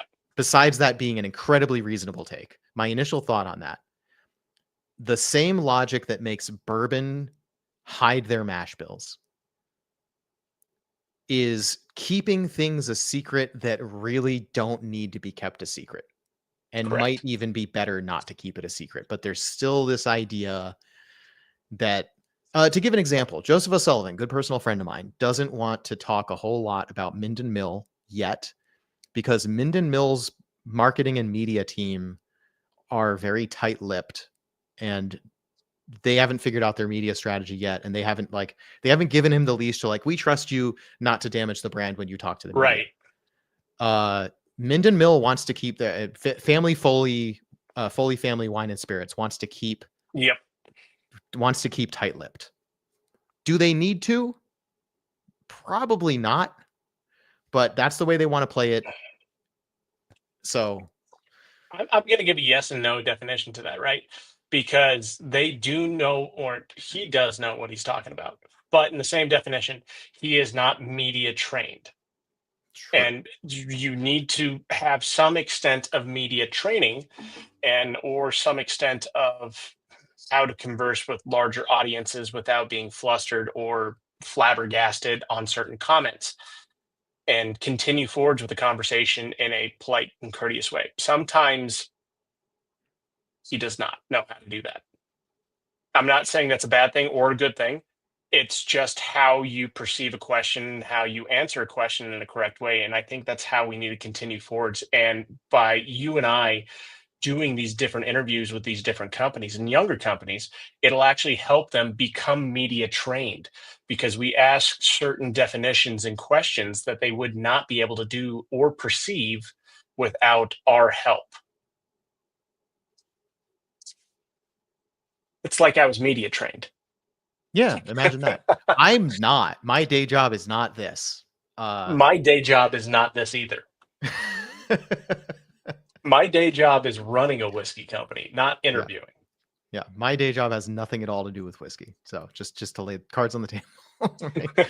People know, right? I'm a software engineer. Yeah. This is 100% a hobby project. And so, like, I have developed really good skills at, like, how to talk to people who are near strangers. Yes. I think that's good for my career. Because as I've grown up, as I've grown up in the software engineering and become more senior, the ability to talk to people and not make them feel uncomfortable while you still need to get information from them, there's sometimes challenging them, right? Yes. Right. Like, hey, you didn't do this very well, but be nice, but be nice about it and, like, help them grow. Exactly. There's an element to that. Let's get into this next question. We already actually answered that, so never mind. I think it's part of the previous one. The verbiage used, but something about not disclosing finishing. Yeah. It's just Yeah. that with bourbon, you have to disclose finishing, and technically at that point it becomes a distilled spirit specialty or something. And it was born Right. as bourbon, but you put it in a port cask. So now it's Kentucky straight bourbon whiskey finished in port casks. Yes. Angel's envy. Well, you said it, not me, so it's fine. I like having that example to pull out because they are very front and center on a pretty bottle, but it's not just bourbon. It's Kentucky straight bourbon whiskey finished in a port cask or port barrel or port pipe or whatever it is that they said. And that is its actual legally defined TTB applied for and approved type of whiskey. It was based on bourbon and based on this precedent of doing finishing, but it is no longer bourbon. So the idea that I think also quote port, and yes, it's probably not actually from Portugal. That's the other thing. Port style dessert wine from Kentucky or whatever. I don't actually know. That may or may not be true. I do know a few people from that company, so I can actually get that information and let you know. Cool. I'd appreciate that. Yeah. It's always good to update my knowledge. I will let me put that on my list of things to do for tomorrow, because I will forget after this, because I'm in the process of writing a book as well and doing a lot of other things at the same time. Yeah. What's the book about? Environmental American agreements. single malt whiskey, Doug, and you no longer have to write a book. God, no. So it's people from different environments, from all the way from tech like yourself, all the way up to CEOs of different companies around the US, giving information on why they enjoy whiskey, and more importantly, American whiskey, and how that's defined them in their roles. So, okay. Yeah. Cool. I actually had a title for the book. Where is it? I just interviewed like 7 people the other day. Sometimes I think I should push harder to have more interviews in a shorter period of time. Speaking of which, I did 4 producer Here's a little self-promotion. Sorry. There we 1 go. minute. Do it. I did 4 producer interviews in a really short period of time recently. Why? We're doing a holiday special, and the American Single Malt Whiskey Ratification threw off my editing schedule. So it was supposed to come out today or tomorrow, but it's not. Yeah. It's probably going to come out Monday. Because I have Daniel Whittington, Caitlin Bartlemay, Mark Viertaler, and Tyler Peterson. So that's Daniel Whittington of the Wizard Academy, Caitlin Bartlemay of McCarthy's, Mark Viertaler of Del Bach, and Tyler Peterson, Master Distiller of Westland. And I had them on for a holiday special, which was loosely themed around the Christmas Carol. So Daniel Whittington is Jacob Barley. Oh my God. And in order, we have Bartlemay as the Ghost of Christmas Past, or Ghost of Spirits Past, and Del Bach as present, and Tyler Peterson as future. And it was a lot of fun to film, and I hope that comes across in the edit. I have a choice of whether to edit for most cringy, most serious, or a balance. And I'm probably going to go for the balance and let the outtakes speak to cringe, because I think that's how it should be. Yeah. That's how it should be. Yeah. So that's going to be a lot of fun. And this concept came up last year. And now that we have the ratification, we have a nice little end cap to throw on the end. So we're going to hopefully get all of those people in a single call and record like a 5-minute toast. That's the one last thing I want to throw into it. But yeah, watch out for that. That's definitely the highest effort project I've ever done, besides writing the book, which is not done yet, so I can't say I've done it. I'm right there with you. This one, I just came up with the title the other day while interviewing a CEO: The Totality of a Hangover and How Whiskey Made Success. That's pretty good. Yeah. I want to read it. I'm sold. Yeah. So I'm at 70 pages right now. I have probably another 70 to go. Yeah. Oh, hey, Ryan Legend says, I'm trying not to spend any more money, but K&L keeps dropping more Scotch picks. You want to talk about spending more money? Lost Lantern is doing a fire sale on American Single Malt right now. Stop it. Well, and it's only until actually midnight. Midnight? Shit, it's already past midnight East Coast. Not for me. Midnight East Coast. They're in Vermont. I know, but it has to follow along with all U.S. standards of where you're at. Oh, really? Yep. Okay. Well, I guess that means I have 2 hours to decide what I'm going to order.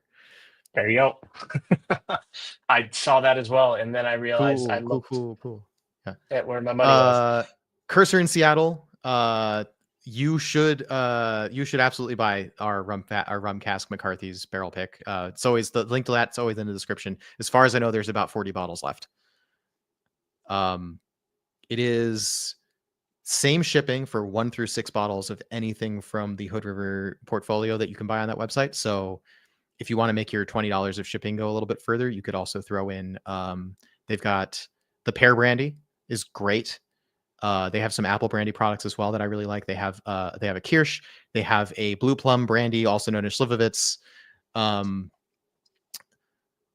They also have Trails End bourbon, which is Kentucky straight bourbon finished in Oregon oak casks. I really like that. Some people that I know that like more Scotchy flavor profiles don't like that as much, but for me as a bourbon with a little twist on it that makes it a little bit different, because it's hard enough to make bourbon different. That's a really good bourbon. Ryan, what did you buy 8 of? Oh yeah, Virginia Distillery Company Hardywood gingerbread stout cask finish. They're the Brewers Coalition from Virginia Distillery Company. It's not the VDC series, but the Brewers Coalition. Why can't I say that? Brewers Coalition. There you go. The Bourbon County stout cask finish is my favorite between the two, but they have 2 of them. So Hardywood also really good. Yep. So he bought 8 of the Hardywood. That makes more sense. Okay. Yeah, 45 to 55 with tax and shipping. Yep. I'm good. Like I said, I've already spent enough. So have I, man. This year. Ugh. Yeah, I'm tapped out. Yeah. And I'm still gonna buy things, but it's going into irresponsible territory at this point. Yeah, no, I recently looked back at my transactions and saw how much I spent this year on whiskey. And Never look. Oh, I did. I had to. Like I can't. What can I consider this as a tax write-off for bourbon? I'm gonna be talking to my accountant soon and figuring that out. I've been keeping records. I got a new accountant specifically because of podcast write-offs. If it shows up on stream, it counts, right? So it's something like that. Does it?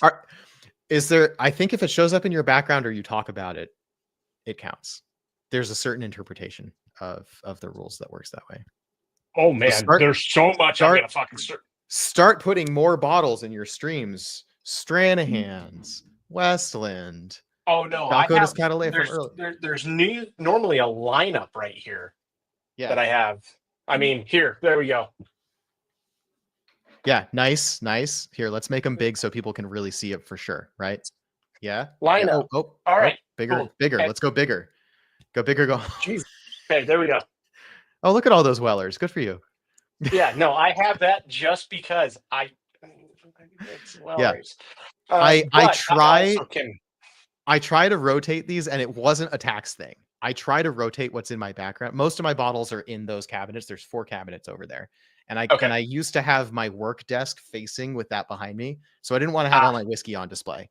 I've rearranged the room. That's not really an issue anymore, but I'm still stuck with those cabinets. So I don't have my whiskey on display. As a result, I try to rotate out what is on display. And then I realized that's a really good idea, because now I can probably write off more of those bottles. Well, I can guarantee you that's what I will be doing from now on, because if I knew that, I would have saved those receipts and continued forward with it. Yeah.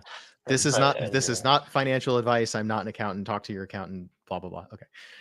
Yes. Is there anything else in the regulations that's worth talking about? So those are the primary regulations, right? So, I mean, let's go back to transparency, because transparency gave a little bit more of a transactional defiance of what we could actually go into. Labeling will comply with the TB, right? That was in there. Brand name, label, material, everything that needs to be required to it should be required to it.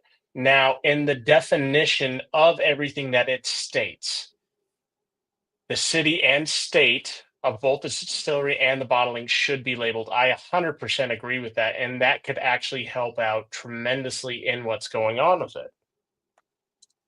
I would have to walk out of here to go grab an American single malt, because The rest of them are in my dining room on a table, or in my bar, or on the side counter. I don't even fucking know anymore.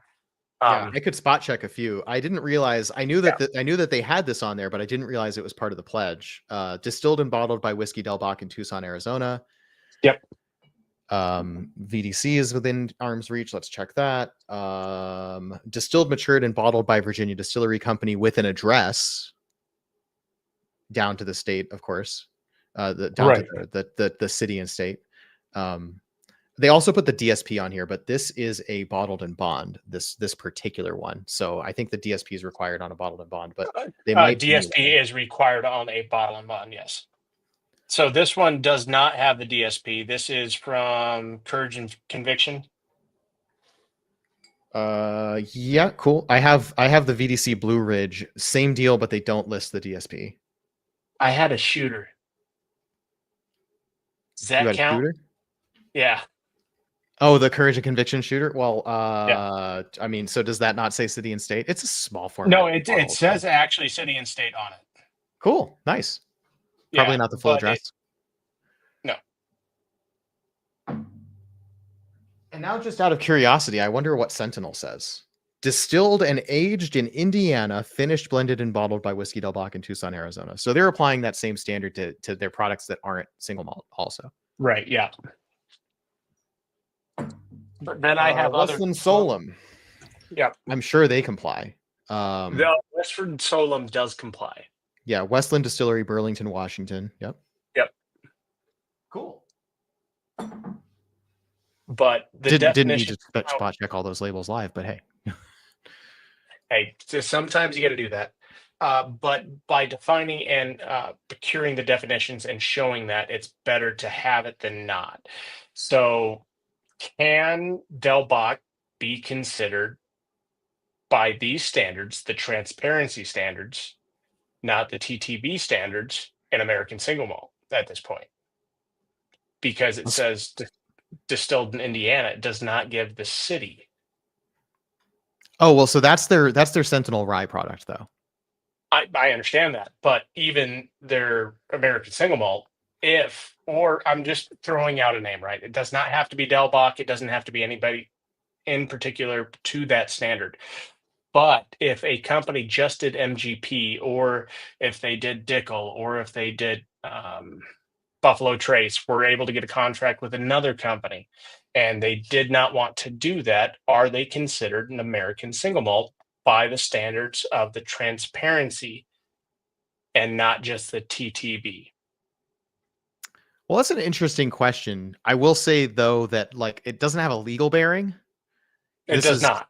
This is about membership in the ASMWC, and therefore it's an internal matter of ASMWC. If the leadership of the commish thinks that Del Bach is not being transparent enough with their Sentinel product to be considered to be following the transparency clause here, although a certain reading of this only applies to the American single malt whiskey products, but either way, right? It's an internal matter. Right, they'll discuss that. They'll figure it out. And I can't imagine why they would have a problem with complying if they were asked about it. So sometimes there are those NDAs where you cannot disclose the distillery that you actually got the product from. So would that be an issue at that point? Or how would you do a workaround with that issue? I honestly, this is a great question for Steve Hawley next time I talk to him. But I don't have the context to answer this question. I know, but that's an interesting question. You could add that into your book. Yes, I could. Yeah, by definitions and by transparencies, how does one define when they have an NDA?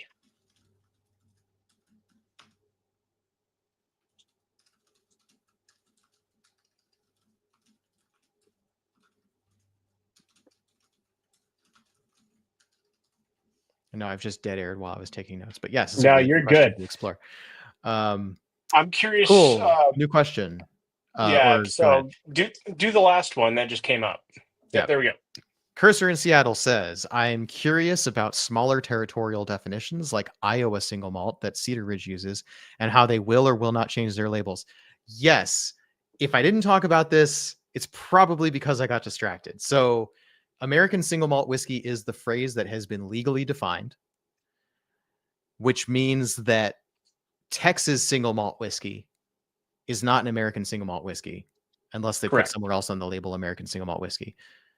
And And they Stranahan's Colorado, they don't put Colorado, but like Stranahan says Rocky Mountain single malt whiskey, and I think they're going to have to change to say American single malt whiskey.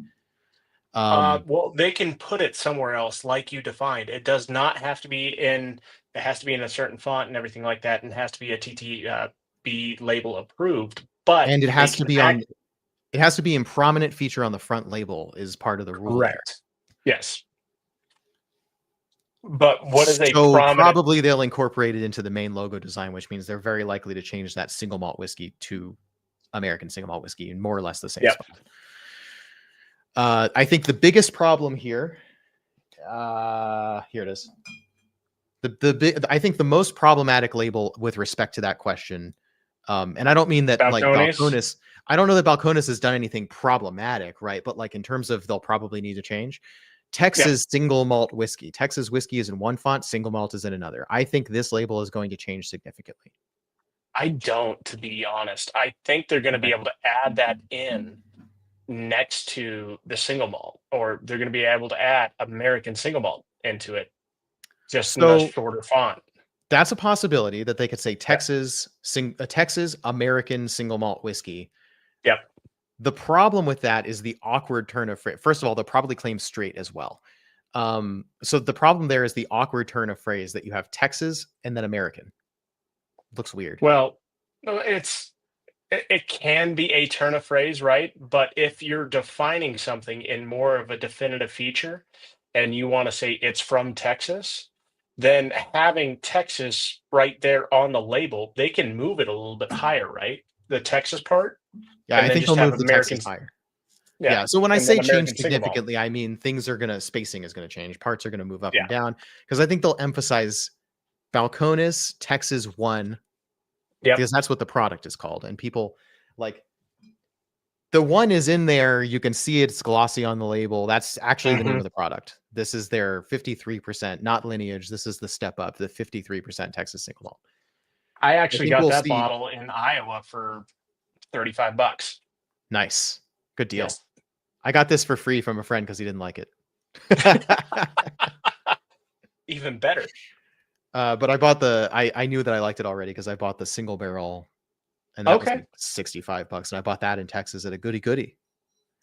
Oh, Goody Goody! Shout out to Goody Goody. So I think they'll put emphasis on Balcones Texas 1, and then lower on the label they'll write American single malt whiskey or straight American single malt whiskey. I think probably all in one font. Yep. So yeah, we'll see some changes to some labels like this one, is what I suspect. The question is when, because they've got a grace period of 5 years. I suspect that Balcones will want to claim the type American single malt whiskey sooner than later. Well, I mean, with who owns the company currently, absolutely, they're going to want to change that as fast as possible. Yep. Diageo, by the way, for anyone who doesn't know, who missed that earlier. So to explore this question a little bit further. In my comments to TTB, I suggested that turn of phrase, Texas American single malt whiskey, would be awkward, and that American should be allowed to be narrowed to a smaller region that's part of the United States of America. They didn't go for that. So maybe that will be addressed in closing the loophole about single malt later by the commission, maybe not.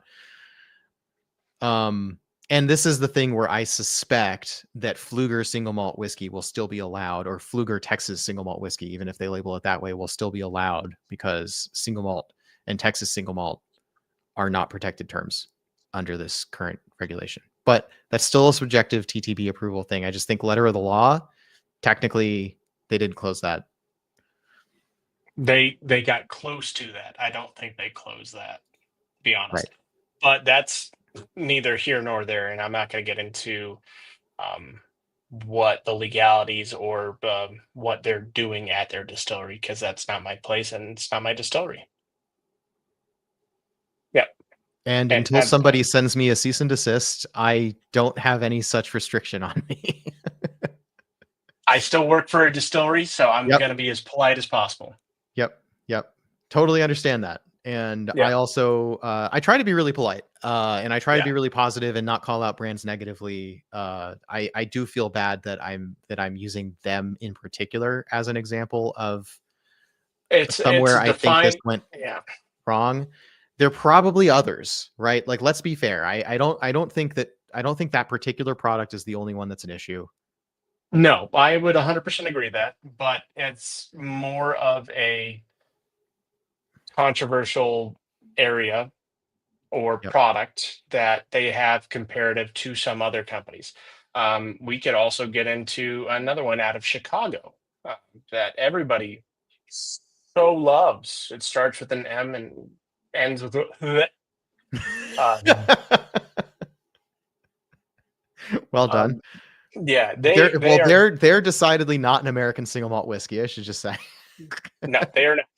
But they are actually making some other products besides just Malort. So they do make other products which aren't terrible, but is it whiskey? That didn't even occur to me. It's just a liqueur, right? Did they label it a whiskey? I think so. Really? I thought it's just a wormwood liqueur. I don't You're gonna know make me now. look this up right Now now. I'm well, thank God for Lugal. If you don't get that comment, I'm sorry. Search engine of choice. I've actually tried to fucking get Lugal and it would not let me.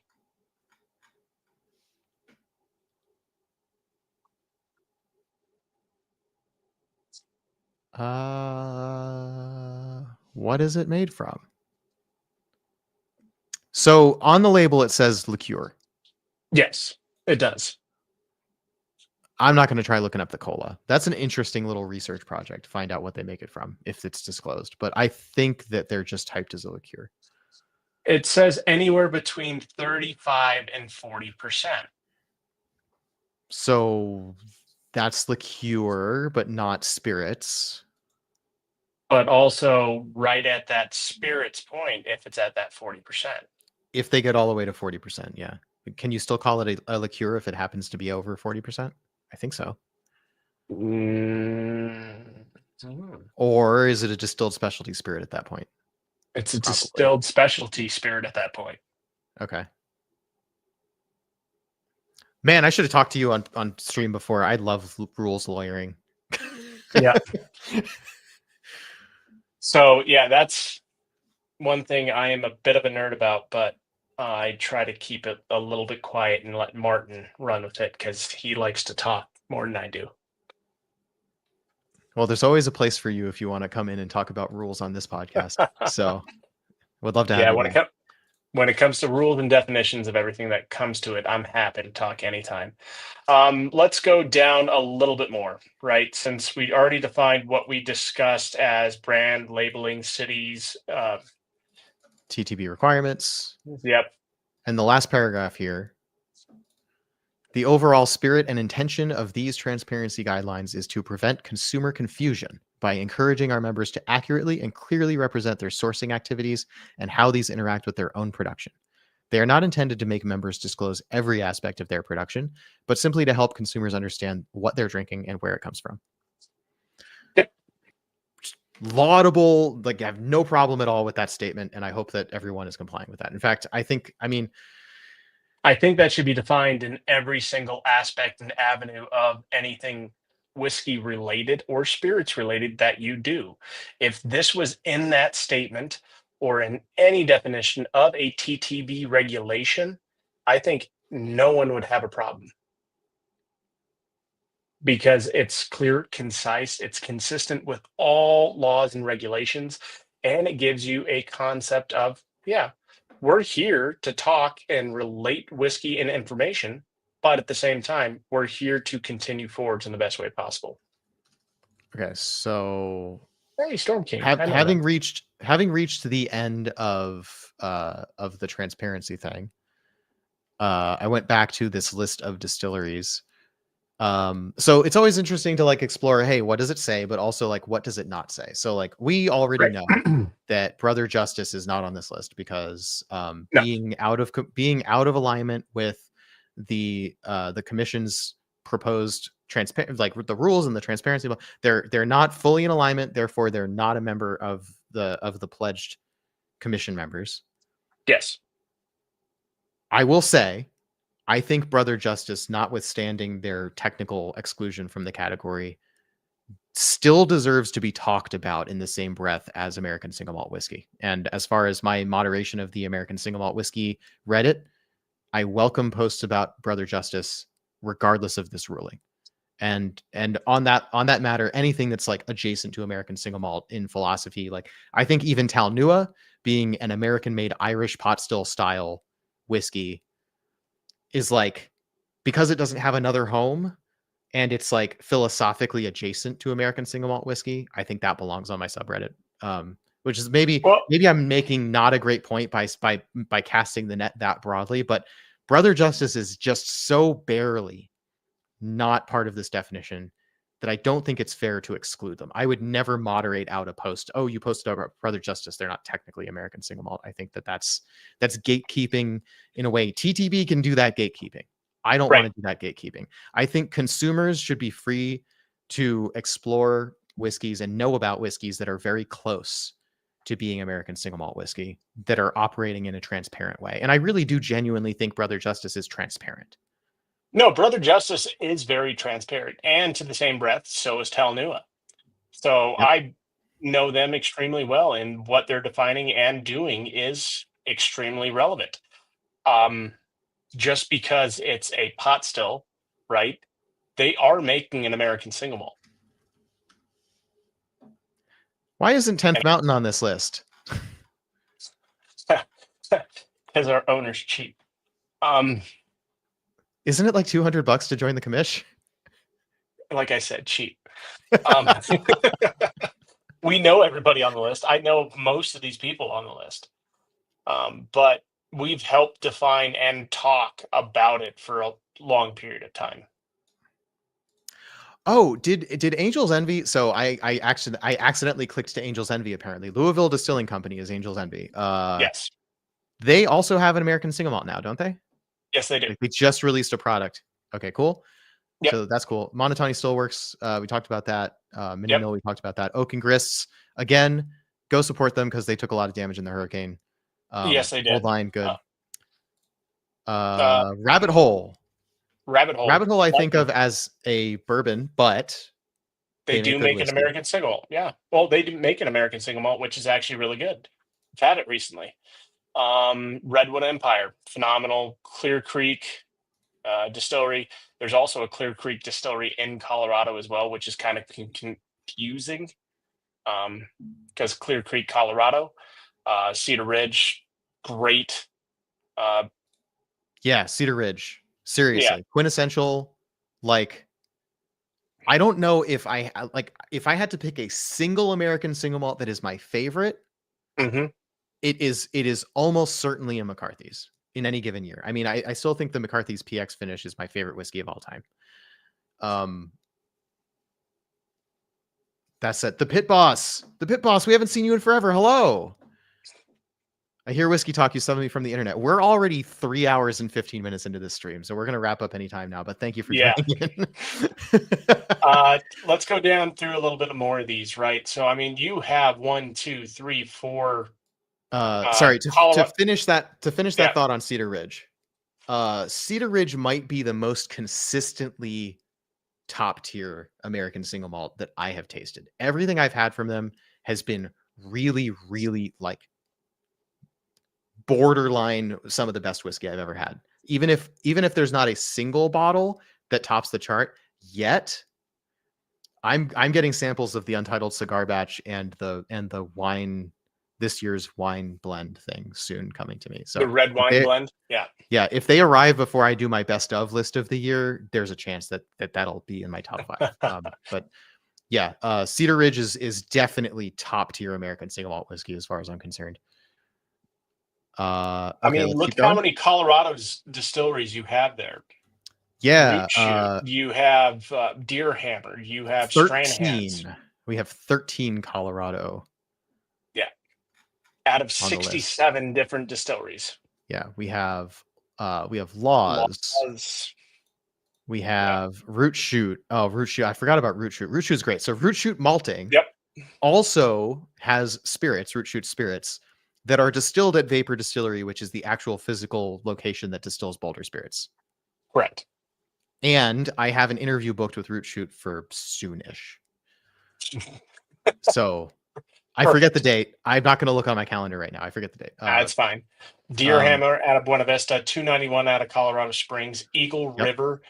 They're a newer one. I actually know them pretty well. Out of Minturn, that's actually pretty close to our distillery. So cool. Okay, so 10th Mountain is also one of them, but they're not on this list. Golden Moon. Correct. I've never heard of Golden Moon. Golden Moon is not bad. I really like them. Storm I believe King. it's Storm King's pretty good out of Montrose. I know them. Everybody Obviously knows Stranahan. Hogback Distilling out of Boulder. They're not Oh, bad this as is well. the one I couldn't remember before. Ironton won some awards Yes. at ACSA. I think it's really good whiskey. I think they're kind of slept on, to be honest. I do as well, but it depends on the marketing and the information that they're able to provide. And right now, as a younger distillery, you have to grow that portfolio and gain those awards to get that recognition, unfortunately.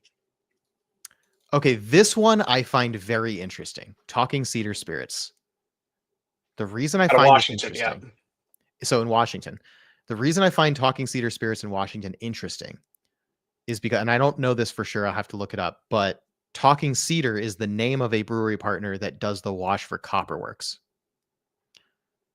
So if this is the same Talking Cedar and they also have spirits and they make an American single malt, I really want to seek that out. I'll find out. I'll message you tomorrow. Cool. Thank you. Yeah. Man, I should talk to you more often. You're a great resource.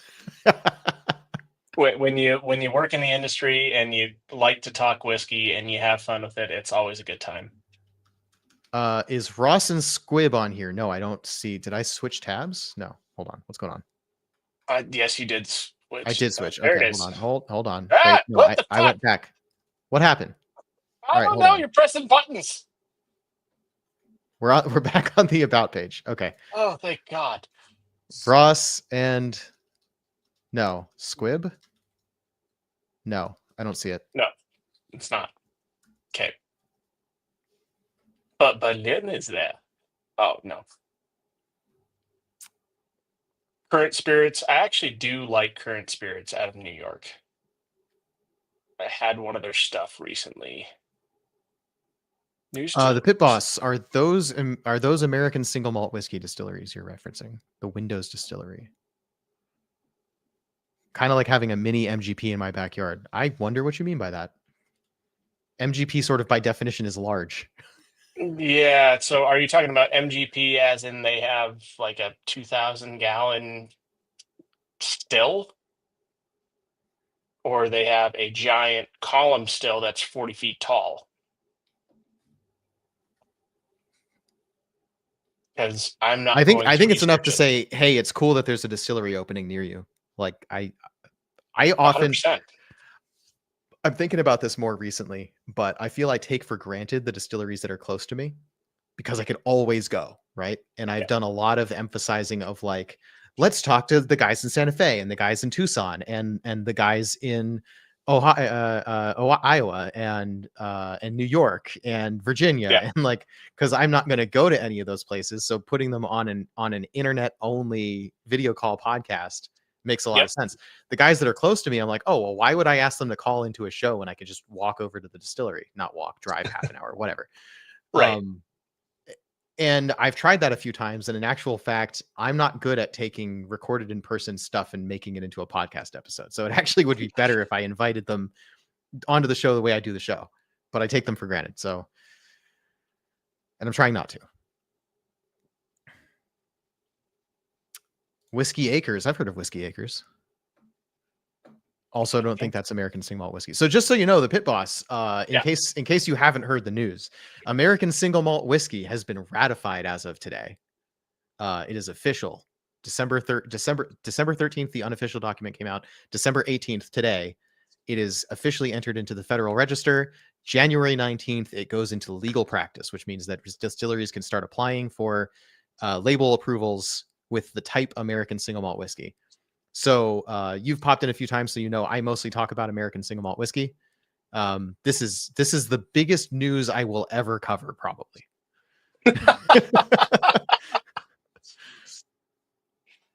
So no, it didn't happen a couple months ago. Yes, there were some regulations that came out, but no, it was not defined until today. Legally. Yes, legally. It's a legal final thing now. For realsies. No takesies backsies. Unless they prohibition repeal their way out of American single malt whiskey. Yeah, and then there's takesy backsies. Bastards.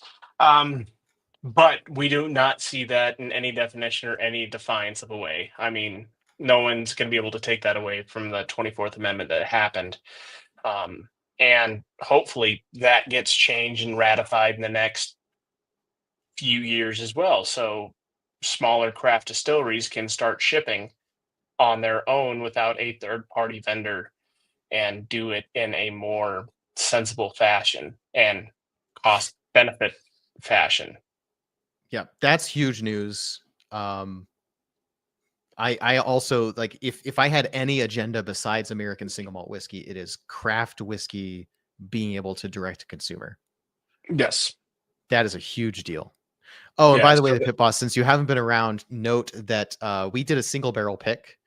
The McCarthy's 6-year, 8-month, 15-day rum cask single barrel. It's fantastic. I've heard from distillers all over the place that managed to get samples or bottles of it that it is a really good whiskey, and that is an awesome feather in my cap. And you can still buy it. There's a link in my like link tree, link in bio, wherever you can find the links to my stuff. There's a link to buy this bottle. So if you're interested in that, you should be able to find that. Yeah. That goes for everybody else who's listening or still manages to find their way into 3.5 hours into this marathon. Yeah. Am I going to put this on my podcast? Jesus, at 3.5 hours, probably not. I'm going to have to cut this down. Well, I would say so. But I mean, the amount of conversation we got out of this, the amount of definition and compliance orders that we can define in a legal sense that, again, we are not lawyers and be able to talk about is phenomenal. But like you said, 3.5 hours in one podcast is a tremendous amount. You are not Joe Rogan or Sean Hannity or whoever the fuck else fucking does 3.5 hours of conversational agreements on one particular topic. Maybe in 3 years when that ratification happens and you blow up randomly talking about, said something 3 years ago about this with a random guy that worked at a distillery. Maybe someday I'll have tens of thousands of viewers and people will have problems with what I've said. Maybe. They'll have problems with what I look like, so that's fine. Yeah, so white guy with blonde hair and blue eyes. Come on now. The Pit Boss knows. Yeah, High West has a great American single malt. I haven't had it. I don't know that I don't know that I could agree with the great part, but they do in fact have an American single malt that people think is great. So I need to try it. I may have it here. I have to look. What's your battle pick run? What does that mean? Usually a Mark 19 or a we won't get into guns. The philosophy that we follow in the Whiskey Lodge Discord is that we're okay with conversation of most things, but guns and whiskey do not mix. So well, you do not drink them or use them, or you do not drink and then use them, or use them and then drink. You have to have separation in time. Yes. Yes. Oh, barrel pick. What does that it makes run? What's the cost of our barrel pick? It's $120, $119.95 or $119.99 plus $20 shipping for up to 6 bottles from the same distilling group, Hood River Distillers. Yes. Okay. I'm mixing up where the plurals go. Hood River Distillers, Clear Creek Distillery, McCarthy's, Trails End. They have like 37 different products or 37 different brand labels and like lots of products or something like that. It's a lot. Yeah. So you can choose from their entire portfolio that they sell through their website and up to 6 bottles for $20 shipping. Okay. Perfect. Well, I think this was a good spirited conversation, and the I think we're ratification pretty much wrapped up. Yeah. Thank you for joining. I really 100%. enjoyed having you here. This is a lot of fun. We've known each other by being sort of tangentially in each other's orbits for a long time, I think, and now we're finally talking to each other face to face, which is pretty cool. Cursor in Seattle, thanks for joining. I think this is the first time we saw you. I'm glad you had a great time. I hope you tune in again. We do this almost every week, or at least every other week, for the foreseeable future. So, yeah. And to finish that question about, I bought 18 bottles of my barrel pick, and I've talked at length about why. They're not all for me. 6 are for me. I want to lose 2 bottles in my closet. I want 3 to enjoy now. I got an extra one for good measure. And the rest of them are gifts for friends and family and people who wanted me to get them, that, like combined order, all that stuff. I just haven't given them out yet. So I do have 18 bottles of the McCarthy's barrel pick in my room. That's awesome. So yeah, I did buy a 10th of the barrel by myself. All right, everybody, there's only one thing left to do, and that is turn this off and make our faces big so that we can cheers and get out of here. So did they give me the barrel? No. Okay, so the Pit Boss, go on my YouTube. We've done like 3 or 4 videos at length talking about this barrel pick and everything that happened with it. There's tons to learn that I can't cover in a Q&A right now because we have been going for 3 hours, 30 minutes, and we need to go on with our nights. So they didn't give me the barrel. What happened was we were trying to get the barrel staves so that Phil, my usual co-host, makes barrel stave pens. Oh, nice. This is a wild turkey stave. And we wanted to make stave pens out of our rum barrel, the McCarthy's rum cask. But before we could ask, and this was probably a better destiny for the barrel, they gave the barrel or traded the barrel to another company to finish some other product in the ex-McCarthy's rum cask barrel. So someday we're going to get to try that product, but for the time being, we don't have the barrel. Someday, maybe. If we can keep tabs on it, maybe someday we'll get it back and we'll get to use those staves. But as long as that barrel has life in it, it should age more products. So that's the best thing. Yes. Okay, cool. So the toast is obvious. I think I just need to find a glass of whiskey that I haven't finished. Okay. I have a little bit of this left, and I can do this one. This is the Brother whiskey. I can fucking open it. Jesus. Okay, this is fun. Ever pour so many whiskeys, you're not quite sure what this one was? Yes. Yes, I have. Hold on. I'm nosing it and I don't think I know what it is. Let me taste it. Yeah, it's because I cap my whiskeys after I pour them. If I have these watch glasses that I put on top. This is actually something I poured yesterday while I was streaming with Germ. And the watch glass does a good job of keeping it from like evaporating too much. It lasts a day for sure, sometimes 2-3. Okay. Then not really. So it's not an indefinite thing, but it keeps me from pouring it back into the bottle, especially if I was reusing a glass. I don't want to do that. Right. So I don't know what this is. I think I'm pretty sure it's this. Just like from the way it tastes and what's on my desk right now, but it also maybe isn't. So